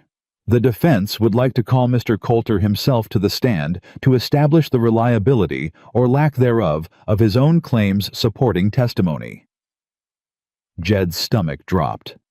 Beside him, his young attorney leaned in, whispering urgently, "You don't have to agree to this, Jed. It's an unusual request calling the plaintiff to testify against his own case's credibility. I can object." Jed sat with that a moment, his heart hammering, 30 years of hidden shame rising up hot in his throat at the thought of Beadle picking him apart in front of the whole town. Then he thought of Sarah's hand under the table, of his father's handwriting on that burned scrap of paper, of every single evening spent in a child's desk, forcing his hand steady around letters that had once seemed like an enemy language. "Let him call me," Jed said quietly. "I ain't hiding from nothing anymore." He took the stand with his heart pounding so hard he was certain the whole room could hear it. But his hands, when he folded them in his lap, were steadier than he expected them to be. "Mr. Coulter," Beadle began, circling closer, "you've testified through counsel that your father's original land deed included specific documentation of the North Creek boundary." "That's right. A document you claim was destroyed in a fire at your property several days before this hearing." "That's right, too." "How convenient," Beadle said, letting the word sit, "that the one piece of physical evidence supporting your claim happened to burn just days before you'd need to produce it." "Convenient for you, maybe," Jed said, and something in his voice made a few people in the courtroom shift in their seats. "Wasn't convenient for me.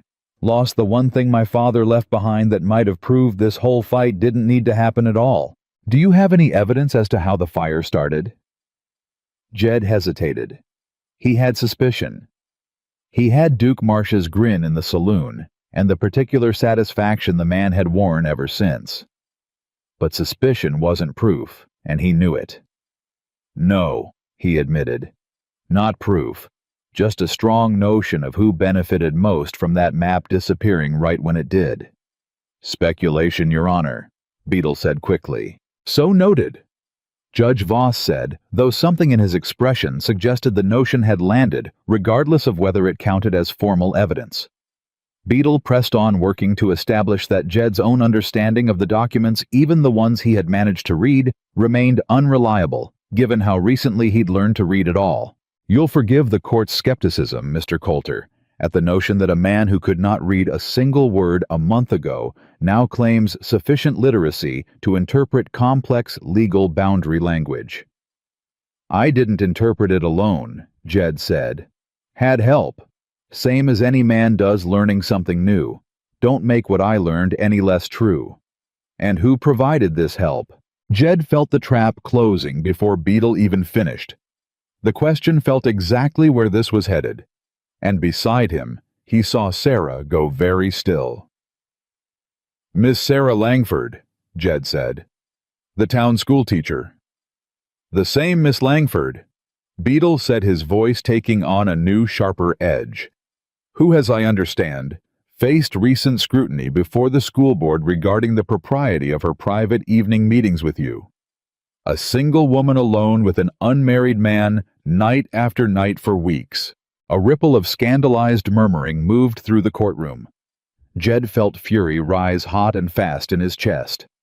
That's got nothing to do with this case. On the contrary, Mr. Coulter, it has a great deal to do with the reliability of your evidence if the woman providing your reading assistance has motives beyond simple charity. Objection. Jed's young attorney was on his feet now, red-faced. Your Honor, this is a baseless attempt to malign a witness's character rather than address the actual merits of the case. Sustained. Judge Voss said sharper this time, clearly losing patience. Mr. Beadle, confine your questions to the matter at hand. Beadle inclined his head, but the damage the seed of scandal planted in front of the whole watching town had already taken root, and Jed could see it in the faces around the room, in Otis Pruitt's barely concealed satisfaction, near the back, in the way several women shifted uncomfortably in their seats. The courtroom broke for a short recess before closing arguments, and Jed found Sarah standing rigid near the courthouse steps, her face pale, her composure cracking for the first time all day. I'm sorry, Jed said immediately. Sarah, I never meant to drag your name into that. Should have refused to answer, should have. You told the truth, Sarah said, though her voice shook slightly. I won't have you apologize for that, not after everything you fought to be able to do it. He made it sound filthy, made it sound like. I know what he made it sound like. Sarah's jaw tightened. It's not the first time a man's tried to make my choices sound scandalous, rather than admit they simply don't approve of a woman making choices at all. It won't be the last either. Silas Whitlock chose that exact moment to approach, unhurried, a small, satisfied smile playing at the edges of his mouth, despite the setback Reardon's testimony had dealt him. Quite a spectacle in there, he said, addressing neither of them directly, looking instead out over the crowded courthouse yard. Shame how these things can turn once a man's private business becomes public business. Reputation's a fragile thing in a town this size. Say what you came to say, Whitlock, Jed said low. Simple enough. Withdraw your claim right now before closing arguments. I'll see to it. My lawyer softens his line of questioning about Miss Langford's associations. Save her whatever's left of her reputation in this town. Whitlock's eyes flicked toward Sarah, deliberate and cold. Refuse, and I promise you, by the time Beadle finishes his closing remarks, there won't be a family left in Copper Hollow willing to send their children to her schoolhouse. Sarah stepped forward before Jed could answer. Her chin lifted, her voice cutting and clear. Mr. Whitlock, I left a life in Boston, rather than let a man decide what risks I was permitted to take with my own reputation. I did not come 2,000 miles west to let you succeed where an entire wealthy family in Massachusetts failed. Her eyes held his without flinching. Say whatever you please in that courtroom. I have survived worse than gossip, and I intend to survive this too. Whitlock's smile flickered just slightly, something almost like respect moving briefly across his face, before it hardened back into contempt. Your funeral, both of you, he said, and walked away. The clerk's voice calling the court back into session cut through the tension like a blade, and Jed and Sarah returned to their seats, with the whole weight of the confrontation still sitting heavy between them. Closing arguments began with Beadle smooth and confident, despite the crack Reardon's testimony had put in his case, working hard to recast the old surveyor's notebook as questionable, insufficient, a single uncorroborated document against an entire formal survey filed and recognized by the county for 6 years running. Your Honor, he concluded, the court must decide between certainty and speculation, between a documented professional survey and a collection of aging memories, personal grudges, and one convenient notebook produced at the 11th hour by a witness with clear animosity toward my client. We ask the court to uphold the original survey as filed and rule in favor of Mr. Whitlock's claim. He sat. Jed's young attorney rose considerably less polished, but carrying a conviction that hadn't been there that morning. Your Honor, "This case has never truly been about paper versus memory," he said. "It's been about which paper and whose memory deserves this court's trust. We've heard from two independent witnesses with no financial stake in this outcome, an elderly widow with 60 years' knowledge of this valley, and the very surveyor's assistant who helped draw the original boundary lines himself, corroborated by his own contemporaneous field notes. Against that, we have a more recent survey commissioned and paid for by the very man who stands to profit from its conclusions." He gestured toward Jed. "And we have Jedediah Coulter himself, a man denied the chance to learn his letters as a child, who spent weeks of desperate, humbling effort teaching himself to read well enough to stand in this courtroom and defend his father's legacy with his own voice, rather than relying on anyone to speak for him. We would ask the court to consider what kind of man does that. Not a man building a fraudulent claim. A man fighting with everything he has for the truth." The courtroom had gone very quiet. Judge Voss sat with his hands folded, his tired eyes moving slowly between the two tables, something unreadable working behind his expression. "The court will take a brief recess to consider its ruling," he said, finally rising. "We will reconvene within the hour." Check. The hour stretched unbearably. Jed paced the courthouse hallway, unable to sit still. Sarah watching him with quiet, steady patience that he drew on more than he could say. "Whatever happens," she said, catching his arm as he passed her for the third time, "you should know something, Jed." "What's that?" "You already won something today that no judge's ruling can take away from you." Her eyes were warm, despite the exhaustion in them. "You stood up in that courtroom in front of the whole town that once laughed at you, and you read your own truth out loud. Nobody spoke it for you. That happened whatever the judge decides next." Jed stopped his pacing, some of the frantic energy draining out of him as he looked at her. "Wouldn't have happened at all without you," he said quietly. "It happened because of you, Jed. I only opened a door. You're the one who walked through it every single night, even when it hurt." Before he could answer, a commotion broke out near the courthouse entrance. Raised voices, a scuffle of some kind, and both of them turned to see a young stable hand, barely more than a boy, being half dragged toward the courthouse by Ezra Watts, the old man's face grim with purpose. "Tell them what you told me, son," Ezra was saying, low and urgent. "Tell them exactly what you saw that night." The boy. Jed recognized him now, a stable hand who worked odd jobs around town, sometimes mucking stalls at the livery, looked terrified, glancing around at the gathering crowd of onlookers. "I don't want no trouble, Mr. Watts." "Trouble's already here, son. Question is whether you're gonna let an innocent man lose his water rights while you stay quiet about what you saw." Jed crossed the hallway fast, Sarah right behind him. "What is this, Ezra?" Ezra's jaw was tight. "This is Billy Nash. Works nights sometimes at the Whitlock stable. Tell him Billy." Billy Nash swallowed hard, his eyes darting toward the courthouse doors, as if Whitlock himself might burst through them at any moment. "Night your place burned, Mr. Coulter?" he said, his voice shaking. "I was walking home late, cutting across past your property line on account of it shorter than the road. Saw a rider coming hard away from your house maybe an hour 'fore I heard talk in town the next morning about your trunk being stolen." "Who was it?"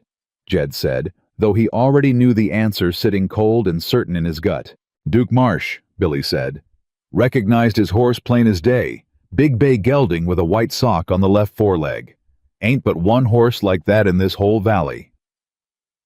The hallway had gone silent around them, several onlookers who'd drifted close enough to hear now exchanging looks of stunned recognition. "Would you say that in front of the judge?" Sarah asked, her voice urgent. Billy hesitated, fear plain on his young face. "Mr. Whitlock's my employer, ma'am. Man like that finds out I testified against his foreman." "A man like that," Ezra said, cutting in gentle but firm, "has already shown this whole valley exactly what he's willing to do to win Son. Question you gotta ask yourself is whether you want to spend the rest of your life knowing you stayed quiet while it happened." Billy Nash stood there a long moment, visibly wrestling with himself, and then the clerk's voice rang out from inside the courtroom, calling everyone back for the judge's ruling. "Court's reconvening." the clerk announced. "All parties please return to your seats." They filed back into the courtroom, Jed's heart hammering with a fresh, sharper fear, now not just for the ruling about to come, but for whether Billy Nash would find the courage to follow them inside at all. Judge Voss took his seat, the room falling into a tense, expectant hush, every eye fixed on the tired, unreadable face at the front of the room.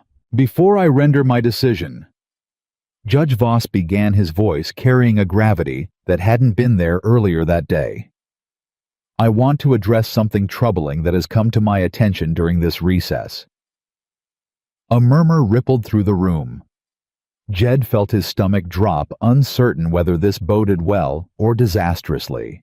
"It has been reported to this court," Voss continued, "that a witness has come forward with information relevant to the destruction of evidence in this case, specifically the fire that consumed documents belonging to the plaintiff, Mr. Coulter, mere days before this hearing."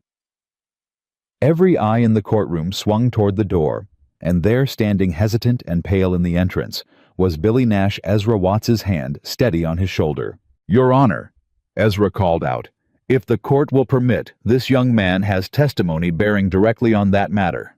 Cyrus Beadle was on his feet instantly.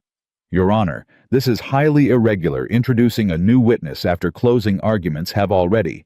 This court," Judge Voss said, cutting him off with unexpected sharpness, "takes allegations of evidence tampering extremely seriously, Mr. Beadle, regardless of the procedural timing of their discovery. I will hear this witness." Silas Whitlock's face had gone rigid pale, his composure finally cracking entirely as Billy Nash was called forward, sworn in with trembling hands, and asked to repeat what he'd told Ezra Watts in the hallway. The boy's voice shook at first, but steadied as he spoke, the whole courtroom leaning forward to catch every word, the rider fleeing Coulter Ridge, the distinctive bay gelding with the white sock, the timing that matched exactly with the discovery of the fire the following morning. "Duke Marsh," Billy said, finally, the name landing like a stone dropped into still water. "I'd swear to it on anything you like, Your Honor. Wasn't no mistaking that horse." The courtroom erupted into noise, Judge Voss banging his gavel hard and through the chaos. Jed watched Silas Whitlock's face transform, the calm confidence of the morning entirely gone, now replaced by something cornered and furious, his eyes darting toward the door, as if calculating an escape that didn't exist. "Your Honor," Whitlock said, rising abruptly, his voice sharper than Jed had ever heard it. "I had no knowledge of any such action taken by my foreman. If Duke Marsh acted alone in some misguided attempt to—" "Sit down, Mr. Whitlock," Judge Voss said, his voice carrying a hard finality that silenced the entire room. "This court will determine the relevance of this testimony to the matter of evidence destruction separately through proper investigation. But I will say this plainly for the record, in front of everyone gathered here today." He paused, letting the silence stretch his tired eyes, settling directly on Whitlock's pale, furious face. "A pattern has emerged in this courtroom today that concerns me a great deal more than any dispute over creek boundaries," Voss said slowly. "A pattern of intimidation, of destroyed evidence appearing suspiciously timed to disadvantage the opposing party, of character attacks launched against witnesses whose only offense appears to be assisting a man in learning to read his own family's documents." He turned his gaze toward Jed, and something in the old judge's tired eyes had shifted entirely from where it had rested that morning. "Mr. Coulter," Voss said, "you have presented this court with sworn testimony from two independent, credible witnesses corroborated by contemporaneous physical evidence in the form of Mr. Riordan's original field notes. You have done so despite significant personal hardship and despite what now appears to be a deliberate effort to sabotage your ability to mount a proper defense." The courtroom held its breath. "I am prepared," Judge Voss said, "to render my ruling on the matter of the water rights." Every eye in the room fixed on him. The silence so complete, Jed could hear his own heartbeat pounding in his ears. Sarah's hand gripping his beneath the table, hard enough to hurt the entire weight of the past 26 days, balanced on the razor's edge of whatever words came next. Judge Voss opened his mouth to speak, And at that exact moment, the courtroom doors burst open behind them, and Duke Marsh himself stood framed in the doorway, wild-eyed, breathing hard, a look on his face that belonged to a man who had ridden hard and fast to reach this room before it was too late. Though whether he'd come to confess or to run, not a single soul in that courtroom yet knew. Duke Marsh stood in the doorway with his hat gone, his shirt torn at one shoulder, breathing like a man who'd run his horse near to death getting here. And for one long moment, nobody in that courtroom moved at all. "Your Honor." Duke started, but his voice cracked on the words, and he had to swallow hard and try again. "Your Honor, I need to speak." "Mr. Marsh," Judge Voss said slowly, his tired eyes narrowing with the particular sharpness of a man who smelled something important about to break open in his courtroom. "You are aware you have just been named in sworn testimony regarding the destruction of evidence in this case." "I know it. I heard it standing outside." Duke's eyes swept the room, found Whitlock's face pale rigid, a warning etched into every line of it, and something in Duke seemed to buckle under the weight of that look rather than draw strength from it. "Then you understand the gravity of what you're about to say." "I understand." Duke's hands were shaking. He wiped them against his trousers, glanced once more at Whitlock, and something in his face hardened into a decision. "I burned it, the trunk. Rode out to Coulter's place while he was off at his lessons, same as Mr. Whitlock told me to do." The courtroom exploded into noise. Judge Voss's gavel came down hard twice, 3 times, before the room settled back into a ragged, breathless quiet. "Silence, or I clear this courtroom," Voss snapped, and waited until every last murmur had died before turning back to Duke Marsh with an expression carved from stone. "Say that again, Mr. Marsh. Slowly, for the record." Duke's jaw worked. Sweat had broken out along his hairline, despite the cool afternoon, and Jed watched the man's eyes dart one more time toward Whitlock's table, watched Whitlock's mouth open as if to stop him, watched Duke look away first. "Mr. Whitlock told me," Duke said, each word coming harder than the last, "that if Coulter's old papers happened to disappear before the hearing, the whole case would fall apart on its own, and there wouldn't be nothing left to argue over. Told me there'd be a bonus in it for me if I saw to it personal." "That's a lie." Whitlock was on his feet, now his composure entirely gone, his face a mottled red that hadn't been there all morning. "Your Honor, this man is clearly attempting to save his own hide by inventing—" "Sit down, Mr. Whitlock." Judge Voss said, his voice carrying an iron edge that hadn't been there before. "Or I will have the bailiff seat you." Whitlock sat slowly, his hands trembling with a fury he could no longer disguise. "Continue, Mr. Marsh," the judge said. "I did it," Duke said again, louder this time, as if saying it twice made it more real, or maybe just easier to bear. "Rode out there, broke the lock on his door, took the trunk, and burned every last page of it in his own hearth. Wasn't proud of it. Ain't proud of it now. But I was following orders, same as any man does his job, and Mr. Whitlock's the one who gave the order." "That is an outrageous fabrication," Whitlock said, though his voice had lost most of its earlier force. "I gave no such—" "You gave it in your own study," Duke said, turning on him now, something raw and furious breaking loose in his voice. "The same night you told me you'd double my wages if I made sure Coulter walked into this courtroom with nothing left to prove his claim. Told me Coulter was too stupid to ever prove where I'd been that night anyhow, on account of he can't hardly read his own name." "Well—" Duke's eyes swept toward Jed, something almost like shame crossing his face. "Turns out he learned faster than either of us figured." The courtroom had gone utterly silent, every soul in the room hanging on Duke's next word. "I ain't going to prison alone for something you ordered done," Duke said to Whitlock, his voice shaking with something between fear and fury. "You want to call me a liar in front of this whole town, go right ahead. But I got nothing left to lose by telling the truth now, and you got everything."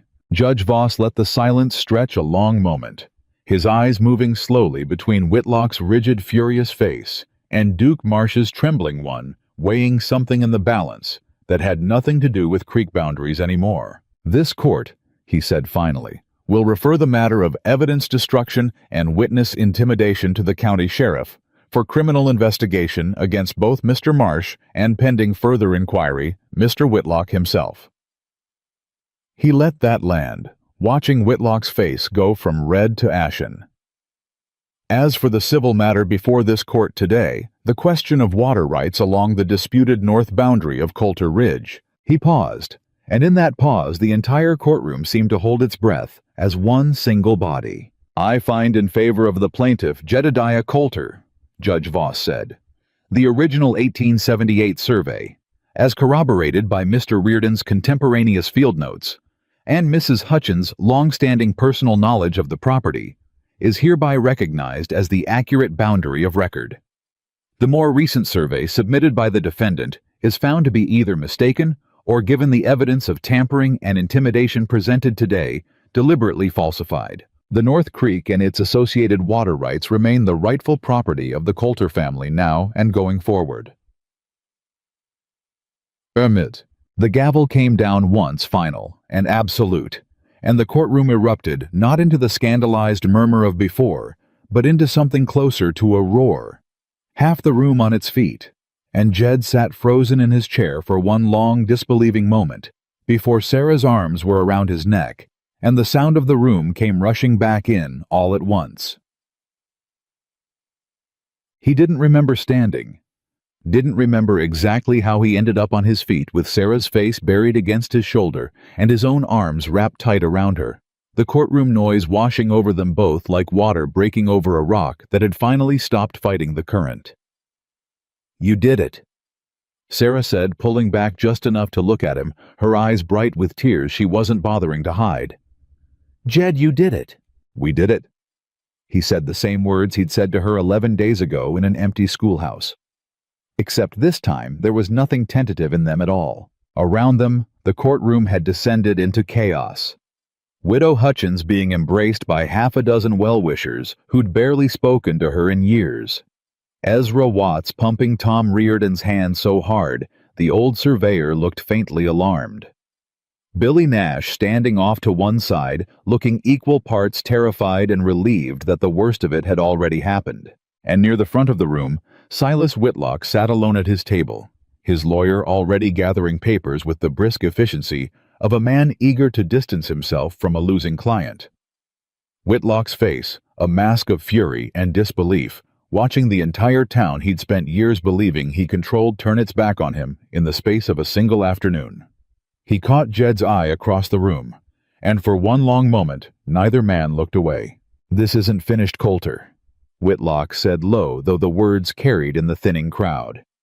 "You think a courtroom ruling changes anything about how this valley really works? I've got money. I've got friends. This—" He gestured at the chaos around him. "This is a setback, nothing more." "Maybe so," Jed said, and something in his voice had a steadiness in it that hadn't existed a month earlier, a certainty that came from someplace deeper than the ruling itself. "But you lost something today you ain't getting back, whatever money or friends you got left. This whole town just watched you get caught lying, cheating, and ordering a man to burn another family's legacy to the ground. Money don't buy that kind of thing back, Whitlock. Not in a town this size." Whitlock's jaw tightened, and for the first time since Jed had known him, the man had no smooth answer ready. "Sheriff'll be wanting a word with you directly," Ezra Watts said, appearing at Jed's shoulder with unmistakable satisfaction. "Might want to save your breath for that conversation instead, Silas." Whitlock gathered what remained of his composure, straightened his coat with hands that weren't quite steady, and walked out of the courthouse without another word, the crowd parting around him, the way water parts around something it no longer trusts.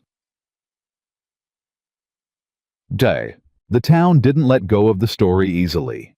Copper Hollow ran on gossip the way it ran on rain and cattle prices, and by the following morning, there wasn't a soul within 10 miles who hadn't heard some version of what happened in that courtroom. Duke Marsh's confession growing more dramatic with each retelling. Whitlock's downfall spoken of in the same hushed, satisfied tones, usually reserved for tales of comeuppance in old scripture, Jed rode into town 3 days after the ruling, more out of necessity than desire, needing supplies he'd put off buying through the whole ordeal, and found the mercantile fuller than usual. Several men gathered near the counter, deep in conversation that stopped the moment he walked through the door. Otis Pruitt looked up from behind the counter, and for the first time since Jed had known him, the man's easy, mocking grin was nowhere in sight. "Coulter." Otis cleared his throat, straightened a stack of goods that didn't need straightening. "Heard about the ruling. Good outcome, that." "Reckon it was." "About what I said before," Otis continued, not quite meeting Jed's eyes. "In here that day about the mail, I spoke out of turn. Wasn't right of me making sport of a man's private struggles in front of the whole store like that." Jed studied him a long moment. It would have been easy a month earlier to let the apology slide past him unacknowledged, to nod and buy his goods and leave the way he'd always left every uncomfortable moment in this town. Quiet, quick, unremarked. "Reckon it wasn't," Jed said instead. "Man's got a right to struggle with something without the whole town making a show of it. I'd take that as a lesson worth keeping Otis going forward." Otis nodded, chastened, and rang up Jed's purchases without another word, though something in the exchange sat lighter in Jed's chest than he expected, not triumph exactly, but the particular relief of a wound finally being acknowledged instead of just endured in silence. Duke Marsh, he learned before he left town that day, had been arrested and was already talking freely to the sheriff, eager to shift as much blame as possible onto Whitlock in exchange for whatever leniency the county might offer him. Whitlock himself remained under investigation, his standing in the valley crumbling by the day as more of his past dealings came under scrutiny. Old grievances from neighbors who'd never before found the courage to speak up now coming forward, emboldened by watching one wealthy, powerful man finally answer for his cruelty. Chatan. The reading room came to Jed almost by accident, born out of a conversation with Sarah on an evening not long after the ruling, the two of them sitting on the porch at Coulter Ridge as the sun went down slow and gold over the mountains. "There's more men like me out here than folks realize," Jed said, turning his coffee cup slowly in his hands, watching the light fade. "Ranch hands mostly. Men who left school early or never went at all on account of their families needed the extra pair of hands more than they needed letters. Nobody talks about it. Everybody just carries it quiet, same as I did." "What are you thinking?" Sarah asked, though something in her voice suggested she'd already guessed. "Thinking maybe Coulter Ridge could use that old bunkhouse for something more than storage. Thinking maybe there's men in this valley who'd come learn their letters of an evening same as I did, if they had a place to do it that didn't feel like a schoolroom full of children judging them for it." Sarah's face broke into something warm and unguarded. "You want to open a school, poem. Wouldn't call it a school exactly, more a place. Somewhere a grown man could come learn without an audience, without shame hanging over every mistake he makes." Jed glanced at her, something almost shy in it, despite everything he'd already survived together with her. "Figured you might know a thing or two about how to run such a place, seeing as you're the one taught me everything I know." "I'd be honored," Sarah said, and meant it fully, her eyes bright in the fading light. "Though I imagine you'll want to teach some of it yourself, Jed. Nobody in this valley could speak to what that struggle feels like better than a man who's lived through it himself." Jed sat with that a long moment, something settling into place inside him that had been unsettled for 30 years. "Never thought of myself as somebody with anything to teach," he said quietly. "That's because for 30 years you were taught to believe you had nothing worth teaching," Sarah said. "That was never true, Jed. It's simply what the silence around you made you believe." The reading room opened 3 weeks later, modest and unremarkable from the outside. Just the old bunkhouse scrubbed clean and fitted with a few borrowed desks and a shelf of primers Sarah had ordered special from Helena. But the first evening it opened, 6 grown men showed up, hats in their hands, uncertain and half ashamed, exactly as Jed himself had once been. He recognized every one of the expressions on their faces, the way they hovered near the door, unwilling to commit fully to walking inside. The way their eyes darted toward each other, silently checking whether anyone else looked as frightened as they felt. "Evenin'," Jed said, standing at the front of the small room, feeling the old familiar fear rise up even now, even here in a space he himself had built. "Reckon most of you know why you're here same as I once did. Ain't gonna pretend this is easy. It ain't. Took me the better part of a month learning enough to read my own father's deed well enough to save this ranch, and I still got plenty more to learn." He looked around the small circle of weathered, uncertain faces. "But I'll tell you what I learned past just letters," he continued. "I learned that not knowing something ain't the same as being stupid. I learned the men who mocked me for it were smaller men than they ever let on hiding their own fears behind somebody else's. And I learned that the hardest part of learning anything new ain't the learning itself. It's finding the courage to admit out loud in front of another living soul that you need help at all." One of the ranch hands near the back, a young man Jed recognized vaguely from the Hendricks spread, shifted uncomfortably. "Ain't easy admitting that," the young man said quietly. "No, it ain't," Jed agreed. "But I promise you this. Every single evening you show up here, whatever shame you're carrying gets a little bit lighter. Took me 39 years to learn that lesson. Figured I'd save the rest of you some time." A few of the men managed small, uncertain smiles at that, and Sarah, watching from the doorway, felt something warm and proud swell in her chest as Jed guided the group toward the first desk, sat down beside the youngest and most frightened of them, and began patiently the same way she'd once begun with him. It was 2 weeks after the reading room opened that the letter arrived, a second letter from Boston. This one carrying a black-edged border that Sarah recognized before she'd even broken the seal, her stomach dropping with a dread that settled deep and immediate. She read it alone in the schoolhouse, her hands trembling, and by the time Jed arrived that evening for what had become their now familiar routine, she was still sitting at her desk, the letter open before her, her face pale and drawn. "Sarah." He crossed the room fast, kneeling beside her chair. "What's happened?" "My father." Her voice came out thin, distant. "He's the letters from my aunt, not Nathaniel this time. She says he's taken a serious turn. Says the doctors don't expect he has more than a few weeks left, if that." Jed's hand found hers, steady and warm. "I have to go," Sarah said, though something in her voice sounded uncertain, even as she said it. "Whatever's happened between us, whatever I said about never going back, I can't let him die without seeing him once more, even if he never forgave me for leaving." "Then you go," Jed said simply. "Ain't no question about that, Sarah. Man's your father, whatever else stands between you. The reading room, the school, you." Her eyes came up to his full of a grief that had nothing to do with logistics and everything to do with fear. "Jed, if I go back to Boston even for a short while, Nathaniel will be there. My father on his deathbed will likely beg me to reconsider the marriage to secure my future before he's gone.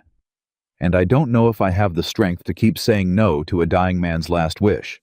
Jed was quiet a long moment, absorbing that something tightening in his own chest at the thought of her walking back into that world, that life, that man who'd once called her an episode. "You go," he said finally, his voice steady, despite what it clearly cost him to say it. "And you say your goodbyes to your father, because that's a thing a person needs to do, and I won't ever ask you not to. But Sarah, you come back here because it's what you choose, not because anybody dying or not talks you into believing you owe them your whole life in exchange for loving you." Sarah's eyes filled, and she reached up to touch his face, something fierce and grateful moving across her features. "How did you become a man capable of saying something like that?" she said softly. "When a month ago you could barely say your own name out loud in this very room." "Had a good teacher," Jed said, and the smallest smile broke through despite everything. She left 3 days later, the whole town turning out in small, quiet ways to see her off, parents whose children she'd taught the men from the reading room, who'd only just begun their own halting lessons. Widow Hutchins, pressing a small parcel of dried herbs into her hands for the long journey east. Jed rode with her as far as the train depot in the next county over, the two of them mostly silent on the long ride, the weight of the coming separation sitting heavy between them. 6 weeks, Sarah said as the train's whistle sounded in the distance, announcing its approach. Perhaps less if my father's condition is as grave as my aunt suggests. I'll write as often as I'm able. I'll be here, Jed said. Whatever happens back there, Sarah, whatever they say to try and keep you, or shame you, or convince you that Boston's where you belong. I'll be here waiting however long it takes. And if I come back different? She said something vulnerable, slipping through her usual composure. If Boston reminds me of things I've tried hard to forget, comfort and money, and a life that doesn't demand quite so much of a person, then you'll make your choice, Jed said simply. And I'll respect it, whatever it costs me to do it.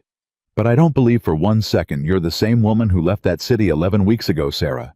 That woman wouldn't have stood up in a courtroom for a man's right to his own water, wouldn't have faced down a school board or a wealthy man's threats, or her own father's disapproval, all to fight for something she believed was right. The train pulled into the station with a great hiss of steam, and Sarah stood there a moment longer, searching his face like she was trying to memorize it. I love you, she said, quiet and sudden, and entirely without the careful composure she usually wore like armor. I don't know when exactly it happened, somewhere between that first note at your gate and watching you read your father's deed out loud in that courtroom. But it happened. Jed Coulter and I needed you to know it before I got on this train. Jed's breath caught 39 years of guarded silence cracking open all at once. I love you too. He said the words coming out rough but absolutely certain. Knew it the night you told me your father was wrong about what letters were for men like me. Been certain of it every single day since. He kissed her then on the platform, in full view of whatever strangers happened to be watching, and neither of them cared at all.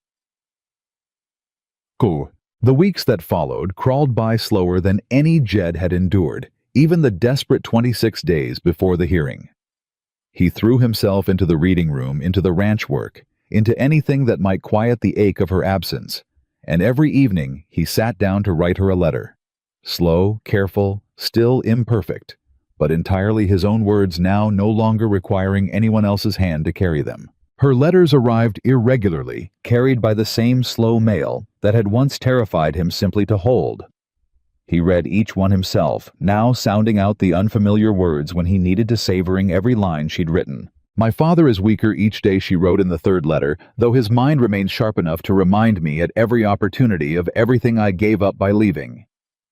Nathaniel visits daily, always so carefully solicitous in front of my father, always colder the moment we're alone. He has proposed again. Jed has told my father he intends to rescue me from my frontier foolishness the moment I'm free to marry.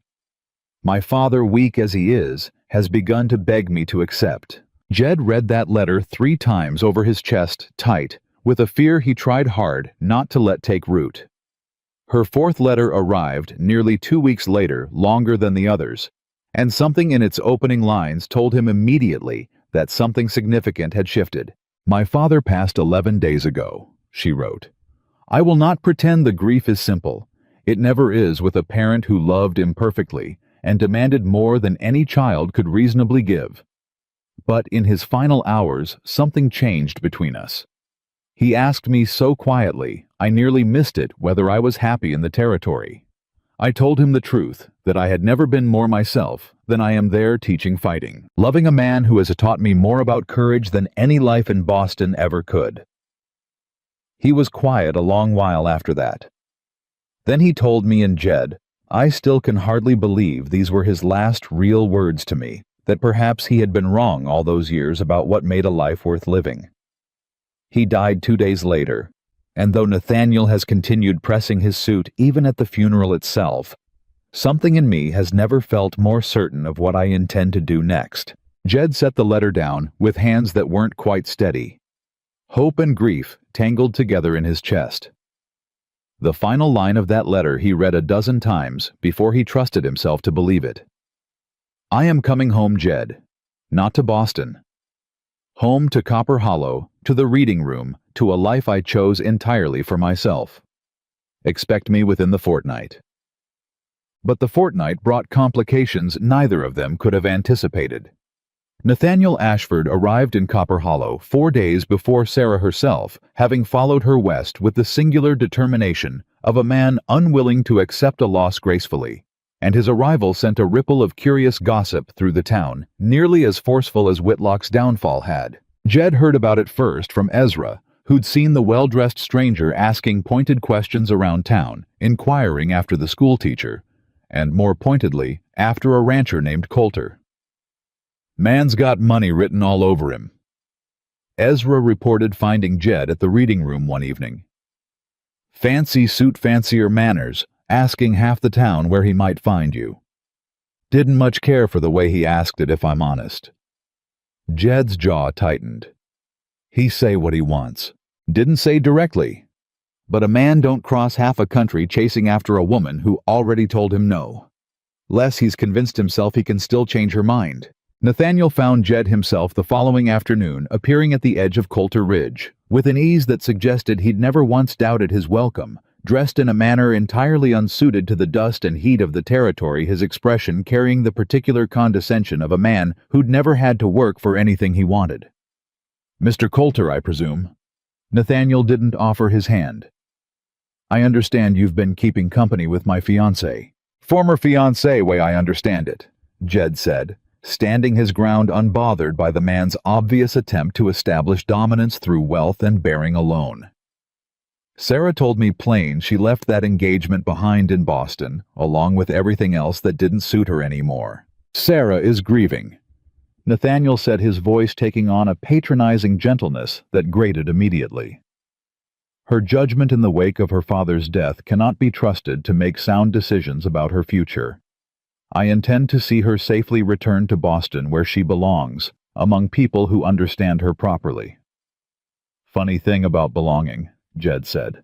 "Seems to me a person belongs wherever they choose to build their own life, not wherever somebody else decides is proper for them." Nathaniel's composure cracked slightly, something colder showing beneath the polished surface. "You understand nothing of Sarah's world, Mr. Coulter. A frontier rancher, however recently literate, cannot offer a woman of her breeding and education the life she deserves. Maybe not the life you think she deserves." Jed said, his voice steady, despite the old shame trying to claw its way back up at the deliberate jab about his literacy. "But I'd wager she's got her own notion of what she deserves, and I aim to trust her judgment on that a good deal more than yours, seeing as you're the one called her an episode in a letter not 2 months back." Something flickered across Nathaniel's face. Surprise quickly masked that Jed knew about the letter at all. "She showed you that—" Nathaniel said, his voice tightening. "She did. Showed me plenty about the life she left behind, and none of it made me eager to see her go back to it." Nathaniel studied him a long moment, something calculating moving behind his composed features. "I intend to be at the train depot when she arrives," he said finally. "I intend to remind her plainly and without your interference of everything waiting for her, should she choose to come to her senses. What she decides after that is of course entirely her own affair." "Fine by me," Jed said.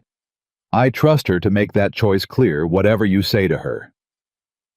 Nathaniel turned to leave, then paused, glancing back with something almost pitying in his expression. "You truly believe she'll choose this?" he said, gesturing vaguely at the dust and distance around them, "over everything Boston can offer her." "I believe," Jed said quietly, "that she already made that choice once the day she got on a train west and never looked back. Don't reckon a second train ride's gonna change what she already knows about herself." The day of Sarah's return arrived clear and bright, the whole town seeming to sense that something significant hung in the balance, though few beyond Jed and Ezra knew the full shape of what waited at that train depot. Jed rode out early, his stomach in knots that rivaled the morning of the courtroom hearing, and found Nathaniel Ashford already waiting on the platform when he arrived, dressed impeccably despite the dust of the territory.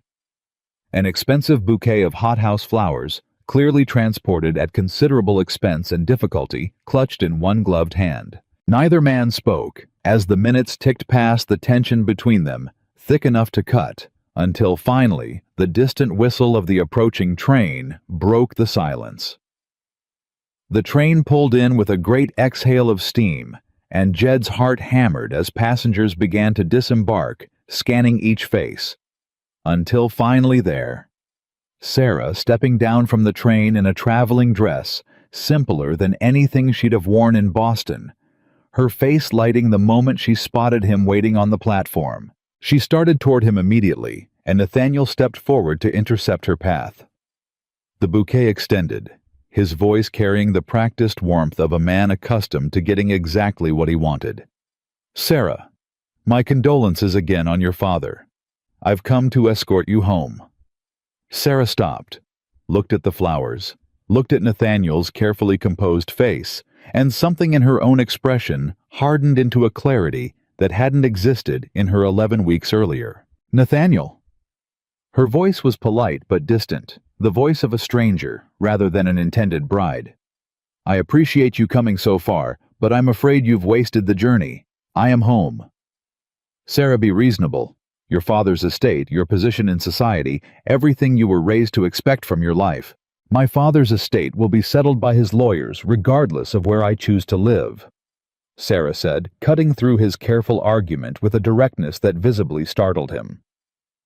"My position in society died the moment I chose to teach children in a frontier schoolhouse rather than host dinner parties in Boston, and I have never once regretted that trade. And what I was raised to expect from my life, Nathaniel, was precisely the problem. A life chosen entirely by other people, on my behalf without ever once consulting what I might actually want." "And what is it you want?" Nathaniel said, his composure finally slipping into something sharper. "A rancher who only recently learned to read. A life of dust and poverty in the middle of nowhere. I want a man." Sarah said, her eyes moving past Nathaniel to find Jed's waiting gaze. "Who fought through weeks of shame and fear to learn something the world told him he was too old, too foolish, too broken to ever accomplish. I want a man who stood in a courtroom and read his own father's words aloud, rather than let anyone else speak for him. I want a man who never once in all these months tried to convince me my mind or my choices were too delicate to be trusted." She looked back at Nathaniel, something almost gentle in her refusal now that the certainty had fully settled. "I am sorry for the pain this causes you, Nathaniel. I do not say any of this to be cruel, but I will not spend one more moment of my life pretending I might still choose the path you want for me. That woman left Boston 11 weeks ago, and she is not coming back." Nathaniel stood there a long moment, the bouquet still extended, uncertain. Now what to do with it, his careful composure entirely dismantled. "You'll regret this," he said finally, though the words carried more desperation than conviction. "Frontier life will wear you down eventually, Sarah. It always does for women like you." "Perhaps," Sarah said. "But it will be my regret to bear born of my own choice, rather than a lifetime of comfort I never actually wanted." She stepped past him, then crossing the platform to where Jed stood waiting, and neither of them looked back to see whether Nathaniel remained standing there or found his own way toward the return train. "You came back," Jed said when she finally stood in front of him close enough to touch. "I told you I would. Feared that might change once you were back among all that comfort. Fancy houses, fancy manners, a man offering you a whole different kind of life." Sarah reached up, touched his face the way she had on the platform months of separation ago, her eyes bright and certain. "I have spent my whole life," she said softly, "surrounded by people who mistook comfort for happiness and wealth for worth. It took leaving all of it behind to understand the difference. And it took you, Jed Coulter, sitting in a child's desk with chalk dust on your hands, teaching yourself to believe you were worth the effort it took, watching that, to understand exactly what kind of life I actually wanted to build." He kissed her then, right there on the platform, in full view of the whole town that had gathered curious and hopeful to watch the schoolteacher come home.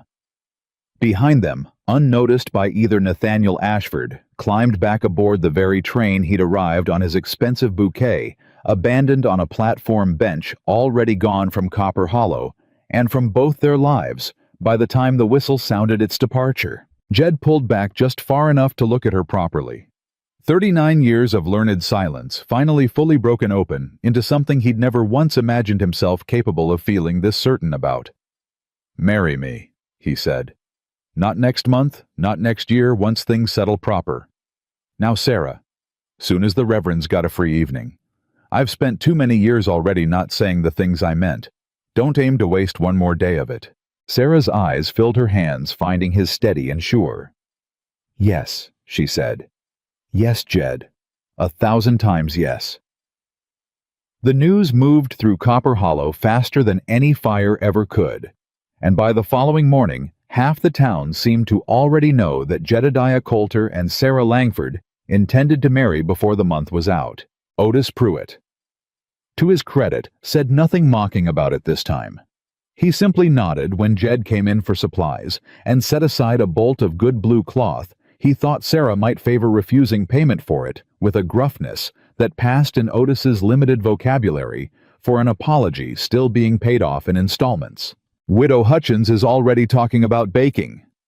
Ezra reported, grinning wide as he helped Jed muck out the stalls that afternoon, an errand that had become an excuse for conversation more than actual work. "Woman hasn't been that stirred up since her granddaughter's wedding. Says she means to make enough pie to feed the whole valley twice over. Ain't asked her to do any such thing.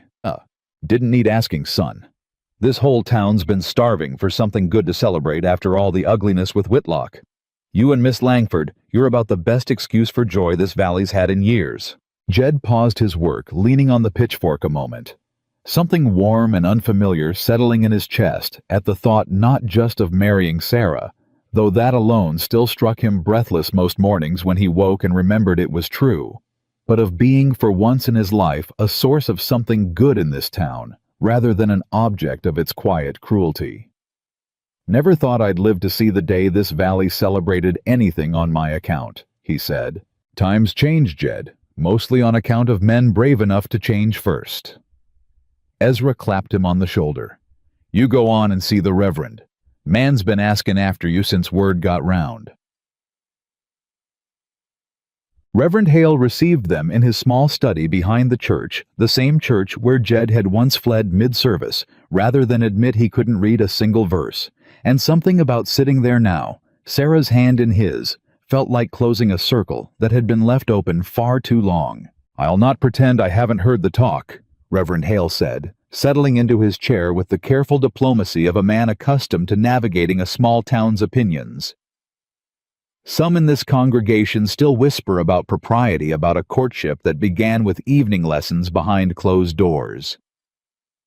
Sarah's spine straightened, old defensiveness rising fast, but Jed's hand found hers before she could speak. "Let them whisper," Jed said, steady and unbothered in a way that would have been impossible for him a few months earlier. "We got nothing to hide from Reverend. Everything that happened between us happened in the open, whatever folks choose to imagine otherwise. I'd stand up in front of this whole congregation and say so plain if that's what's needed." Reverend Hale studied him a long moment, something like respect moving across his weathered face. "Won't be necessary," the Reverend said finally. "I've watched this town's opinion of you shift a great deal these past months, Jedediah. Watched you walk into that schoolhouse ashamed and walk out of a courtroom with your head held high. A man doesn't make that journey without real substance behind it." He smiled, warm now, genuine. "I'd be honored to marry the two of you.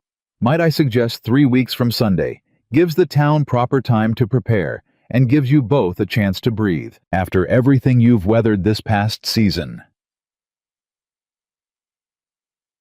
3 weeks sounds a lifetime, Jed admitted, "but I reckon we've waited longer for worse things." Sarah laughed, bright and unguarded, and Jed found himself smiling at the sound of it, still faintly amazed that he'd become a man capable of making her laugh at all. The trouble, when it came, arrived exactly 9 days before the wedding in the form of a formal letter delivered by the county sheriff himself, carrying news that landed like a fresh blow to a wound Jed had thought fully healed. Duke Marsh's testimonies led to a deeper look into the Whitlock estate's old records. The sheriff explained, standing awkward in Jed's yard, clearly uncomfortable, delivering news he knew wouldn't be welcome. "Found something in the process that concerns your property directly, Coulter. Figured you'd best hear it from me before Whitlock's lawyer tries using it against you." "What kind of something?" "Old debt record. Says your father borrowed against a portion of Coulter Ridge back in '71 from Whitlock's own father, old Josiah Whitlock.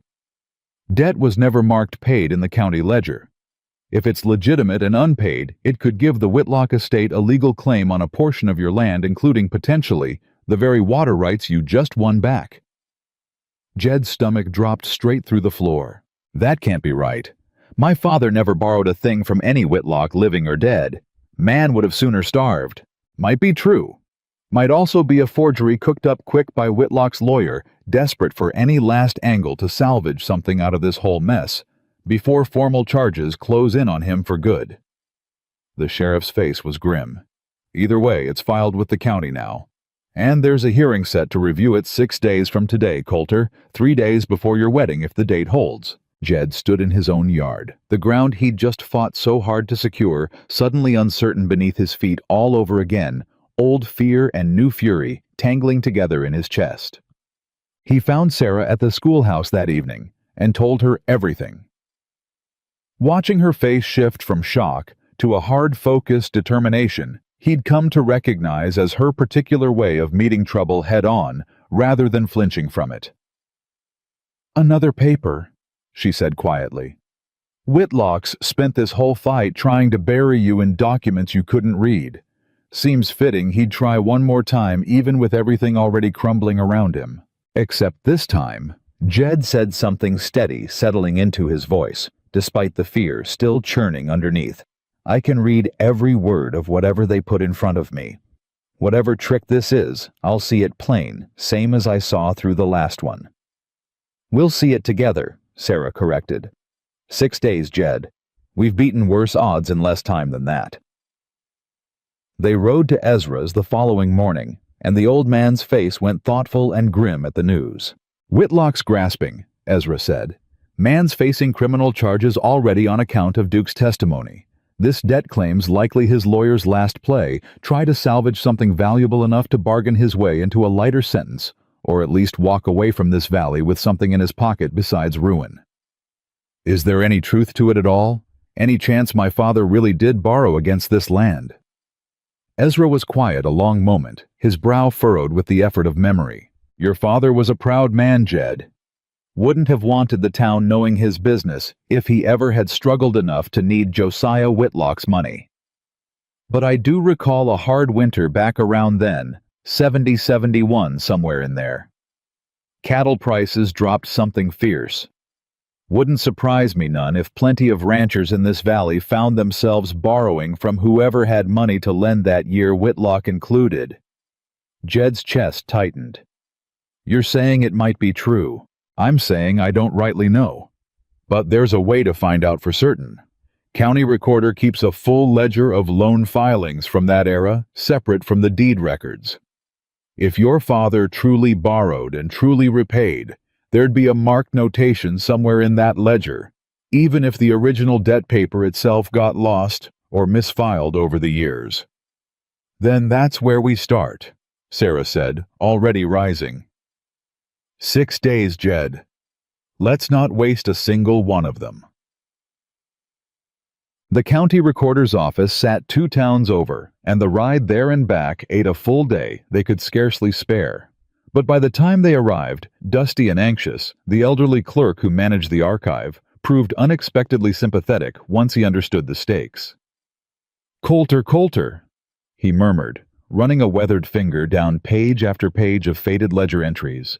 The 3 of them crowded close around the counter, watching every movement of his hand with held breath. "Ah, here." Jed's heart hammered as the clerk turned the ledger toward them, and this time, for the first time in his life, Jed didn't need anyone else to read the entry for him. Amos Coulter loan of $340 secured against North Pasture acreage, dated March 1871. Repaid in full October 1873. Notation: paid witnessed by county clerk. Repaid. Jed said, his voice cracking with disbelief and relief tangled together. Paid in full near 60 years, no near a full decade before I was even old enough to understand what debt meant. There it is, plain as day, the clerk confirmed, tapping the entry. Any claim suggesting this debt remains outstanding would be directly contradicted by the county's own official record. I'd be glad to provide a certified copy for your hearing if it helps your case any. It helps a great deal, Sarah said, relief flooding her voice. Thank you, truly. They rode back to Copper Hollow well after dark, exhausted but triumphant Jed, clutching the certified copy of the ledger entry like it might vanish if he loosened his grip even slightly. The hearing, when it came, proved almost anticlimactic compared to the desperate scramble that had preceded it. Whitlock's lawyer, a different man this time, hastily retained, clearly aware his client's reputation and resources had crumbled too far for Cyrus Beadle to bother returning, presented the forged debt document with visibly diminished confidence. Jed's young attorney, considerably more assured now after their previous victory, simply produced the certified county ledger entry, and the presiding official, not Judge Voss this time, but a county magistrate handling the smaller claim, dismissed the matter within the hour, noting for the record his suspicion that the debt document itself bore signs of recent forgery, a suspicion that would only add further weight to the criminal case already building against Silas Whitlock. "Man's finished," Ezra said with satisfaction as they left the courthouse for what Jed sincerely hoped was the final time.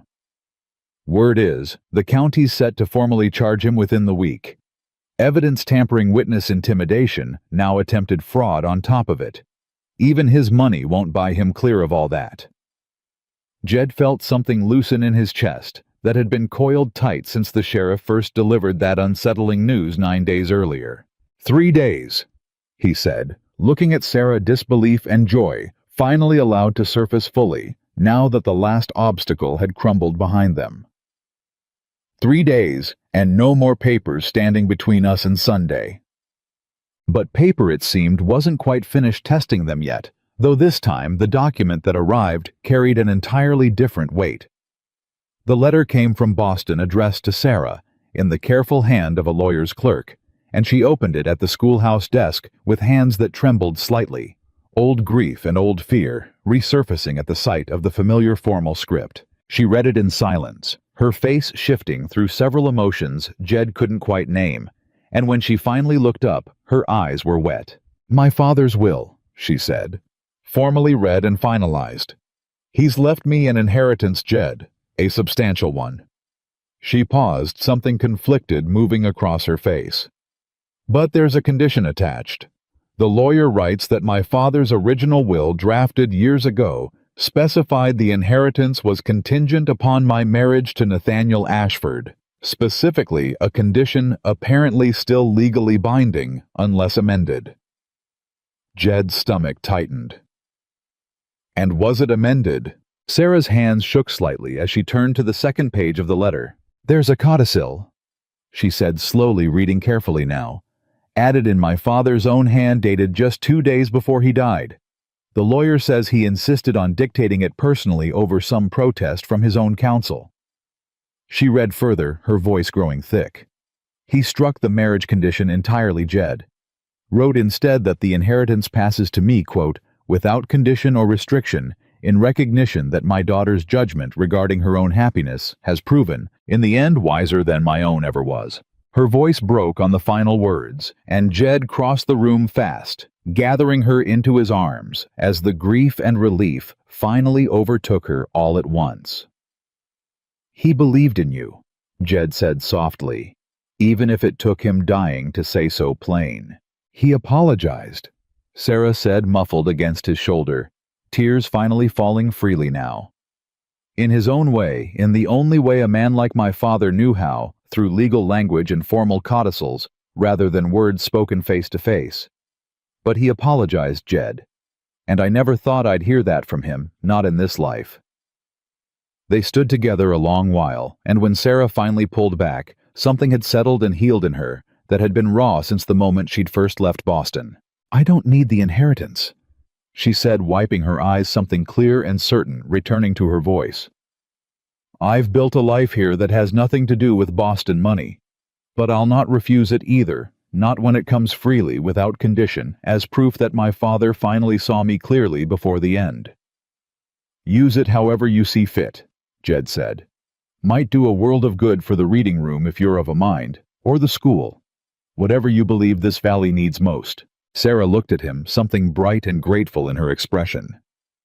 I rather think, she said, we'll decide that together, same as everything else we've built.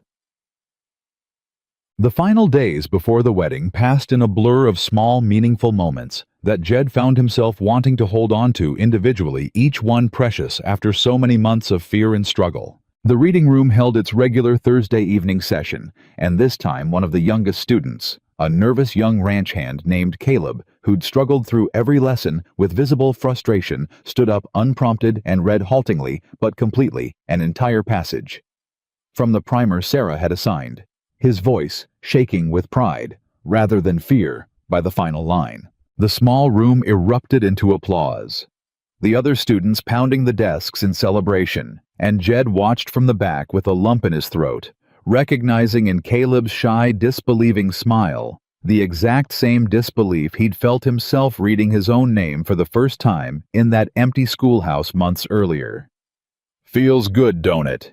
Jed said afterward, clapping the young man on the shoulder. Feels like I finally got something nobody can take from me, Caleb said, still glowing with pride. Heard what you did, Mr. Coulter, fighting Whitlock in that courtroom, reading your own father's deed right out loud. Figured if a grown man could do that, wasn't no reason I couldn't learn my letters too. Weren't nothing special about me, Jed said.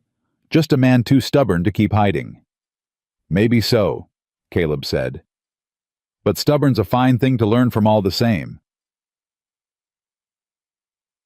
2 days before the wedding, Widow Hutchins arrived at Coulter Ridge with an entire wagon bed full of pies and preserves, insisting on personally overseeing preparations for what she'd apparently decided, without consulting anyone, would be the finest wedding celebration Copper Hollow had witnessed in a generation. Your mother would be proud, you know, she said to Jed, catching him alone for a moment while Sarah helped arrange chairs borrowed from half the town.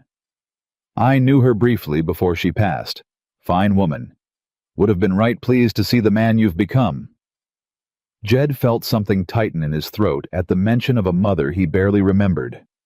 Wish I could recall more of her. She'd have taught you your letters herself, I expect, had she lived long enough, Widow Hutchins said gently. Your father never was much good with book learning himself, truth told, though he never much wanted anyone knowing that either. Grief does strange things to a man's pride, Jed.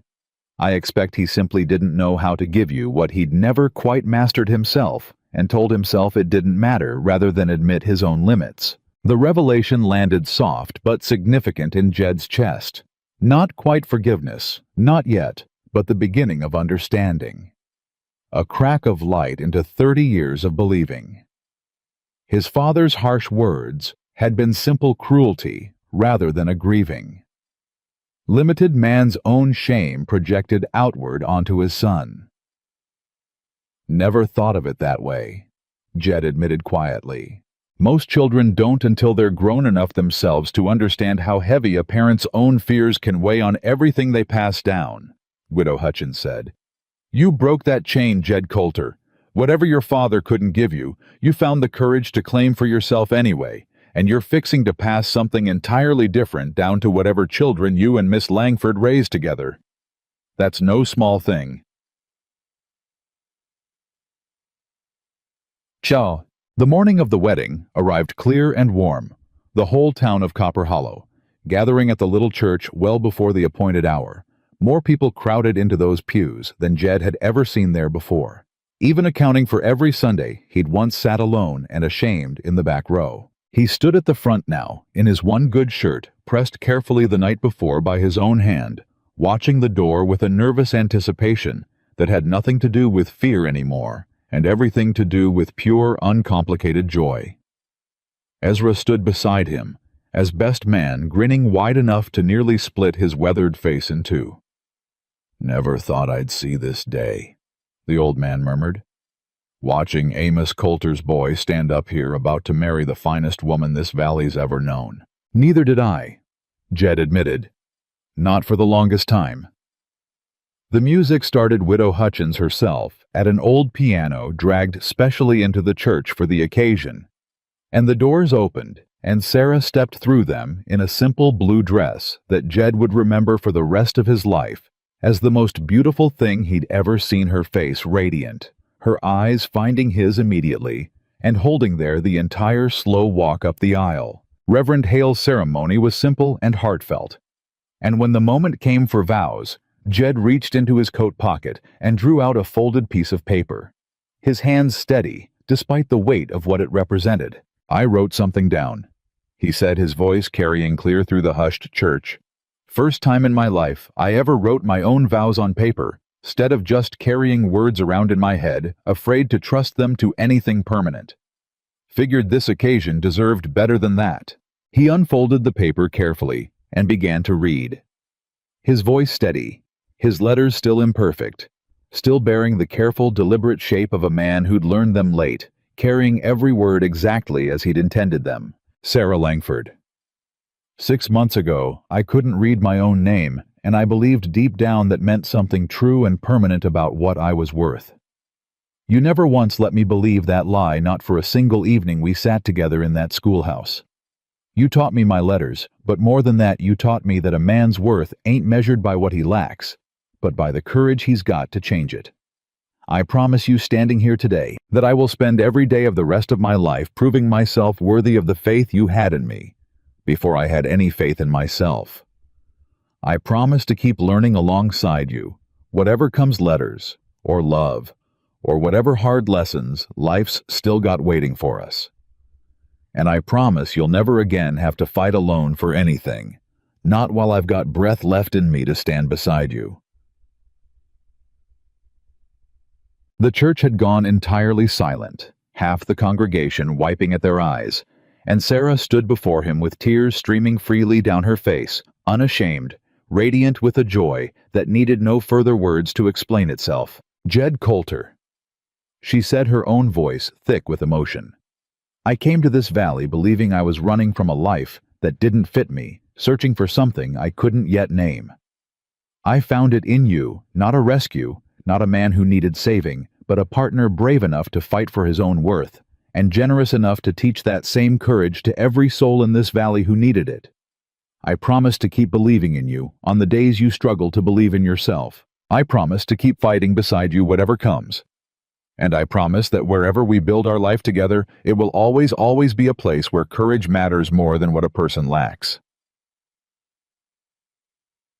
Reverend Hale, his own eyes suspiciously bright, pronounced them husband and wife, and the church erupted into joyful noise, the whole congregation rising as one, and Jed kissed his wife for the first time in front of the entire town that had once mocked him, now celebrating him without a single trace of the old cruelty that had once defined so much of his life here. The celebration that followed stretched long into the warm summer evening. Tables set up outside the church, groaning under the weight of Widow Hutchins' pies, and half the valley's contributed dishes, fiddles and laughter carrying across Copper Hollow, in a way that felt to Jed like the whole town finally exhaling after months of tension and fear. He found himself at one point standing near the edge of the celebration, with Ezra watching Sarah laugh with a cluster of well-wishers, still hardly able to believe the life unfolding in front of him. "Sheriff came by this afternoon before the ceremony," Ezra said quietly when they had a private moment. "Thought you'd want to know rather than have it spoil your day if it came up in front of everybody. Silas Whitlock's been formally charged, multiple counts. Word is he's already selling off what remains of his property to cover legal fees, what little the county hasn't already frozen pending trial." Jed absorbed that news with a strange quiet calm, none of the old fury it might once have stirred in him. "Man lost everything," Jed said, trying to steal something that was never his to take in the first place. "Seems a fitting enough lesson," Ezra agreed, though I doubt he's learned much from it, proud as he's always been. "Not my concern anymore," Jed said, and found to his own quiet satisfaction that he genuinely meant it. "Got better things to spend my thoughts on now." He looked back toward Sarah, who caught his eye across the celebration, and smiled, something warm and certain passing between them, even across the distance, and Jed felt the last remnants of old bitterness toward Whitlock simply dissolve, replaced entirely by the fullness of everything he'd built instead. Months passed the way they always do, faster than a person expects, when happiness fills the space where fear used to live. The reading room grew steadily, word spreading through neighboring valleys, until Jed and Sarah found themselves some evenings teaching a room crowded with more than a dozen grown men and women alike, all of them finding in that small converted bunkhouse a courage they'd once believed themselves too old or too broken to claim. Sarah used a portion of her father's inheritance exactly as she'd promised to build a proper schoolhouse addition specifically for adult students, separate from the children's classroom, with real desks sized for grown bodies and a small library of books that grew with every passing season. Caleb, the young ranch hand who'd first stood up trembling to read his lesson aloud, eventually became one of the reading room's regular volunteer teachers, himself passing along to newer students the same patient encouragement he'd once received. And Jed Coulter, once the man who fled church mid-service, rather than admit he couldn't read a single verse, found himself one ordinary Sunday morning, nearly a year after that first humiliating hearing, called upon once more by a visiting preacher to read scripture aloud to the congregation. This time he didn't hesitate. This time he didn't feel his stomach drop or his hands begin to shake. He simply stood, walked to the front of the church without a trace of the old fear, and read the passage clear and steady, his voice carrying easily to every corner of the room, his wife watching from the front pew, with tears of pride shining in her eyes. When he finished and returned to his seat, an old rancher 2 pews back, a man who'd once laughed along with Duke Marsh's cruelty outside the general store, leaned forward and clasped Jed's shoulder with quiet, genuine respect. "Proud to know you, Coulter," the man said simply. Jed nodded, accepting the words, without the old shame that would once have made such simple kindness feel unbearable. He thought in that quiet moment of his father, of a hard-grieving man who'd never found the courage to admit his own limits, who'd passed down silence and shame instead of patience and truth, believing wrongly that some men simply weren't meant for letters, weren't meant for anything beyond the narrow life they'd been handed. He thought of the burned map, the single surviving corner of his father's careful hand reaching across a decade to offer one imperfect but genuine gift. And he understood finally and completely that his father had been wrong about nearly everything except one thing: that a person's worth was never fixed, never permanent, never something written once and left unchangeable. It was something built one hard, deliberate choice at a time by anyone brave enough to stop believing the lies told about them and start proving instead exactly who they were capable of becoming. Jedediah Coulter, who had once sat alone and ashamed in the back row of that very church, unable to read a single word placed before him, walked out into the bright Montana sunshine that Sunday, with his wife's hand in his, a reading room full of students waiting for him back at Coulter Ridge, and a truth settled permanently in his chest that no fire, no forged document, and no cruel word from any man could ever again take from him. A person is never measured by what they once lacked. They are measured always and only by the courage they find to change it,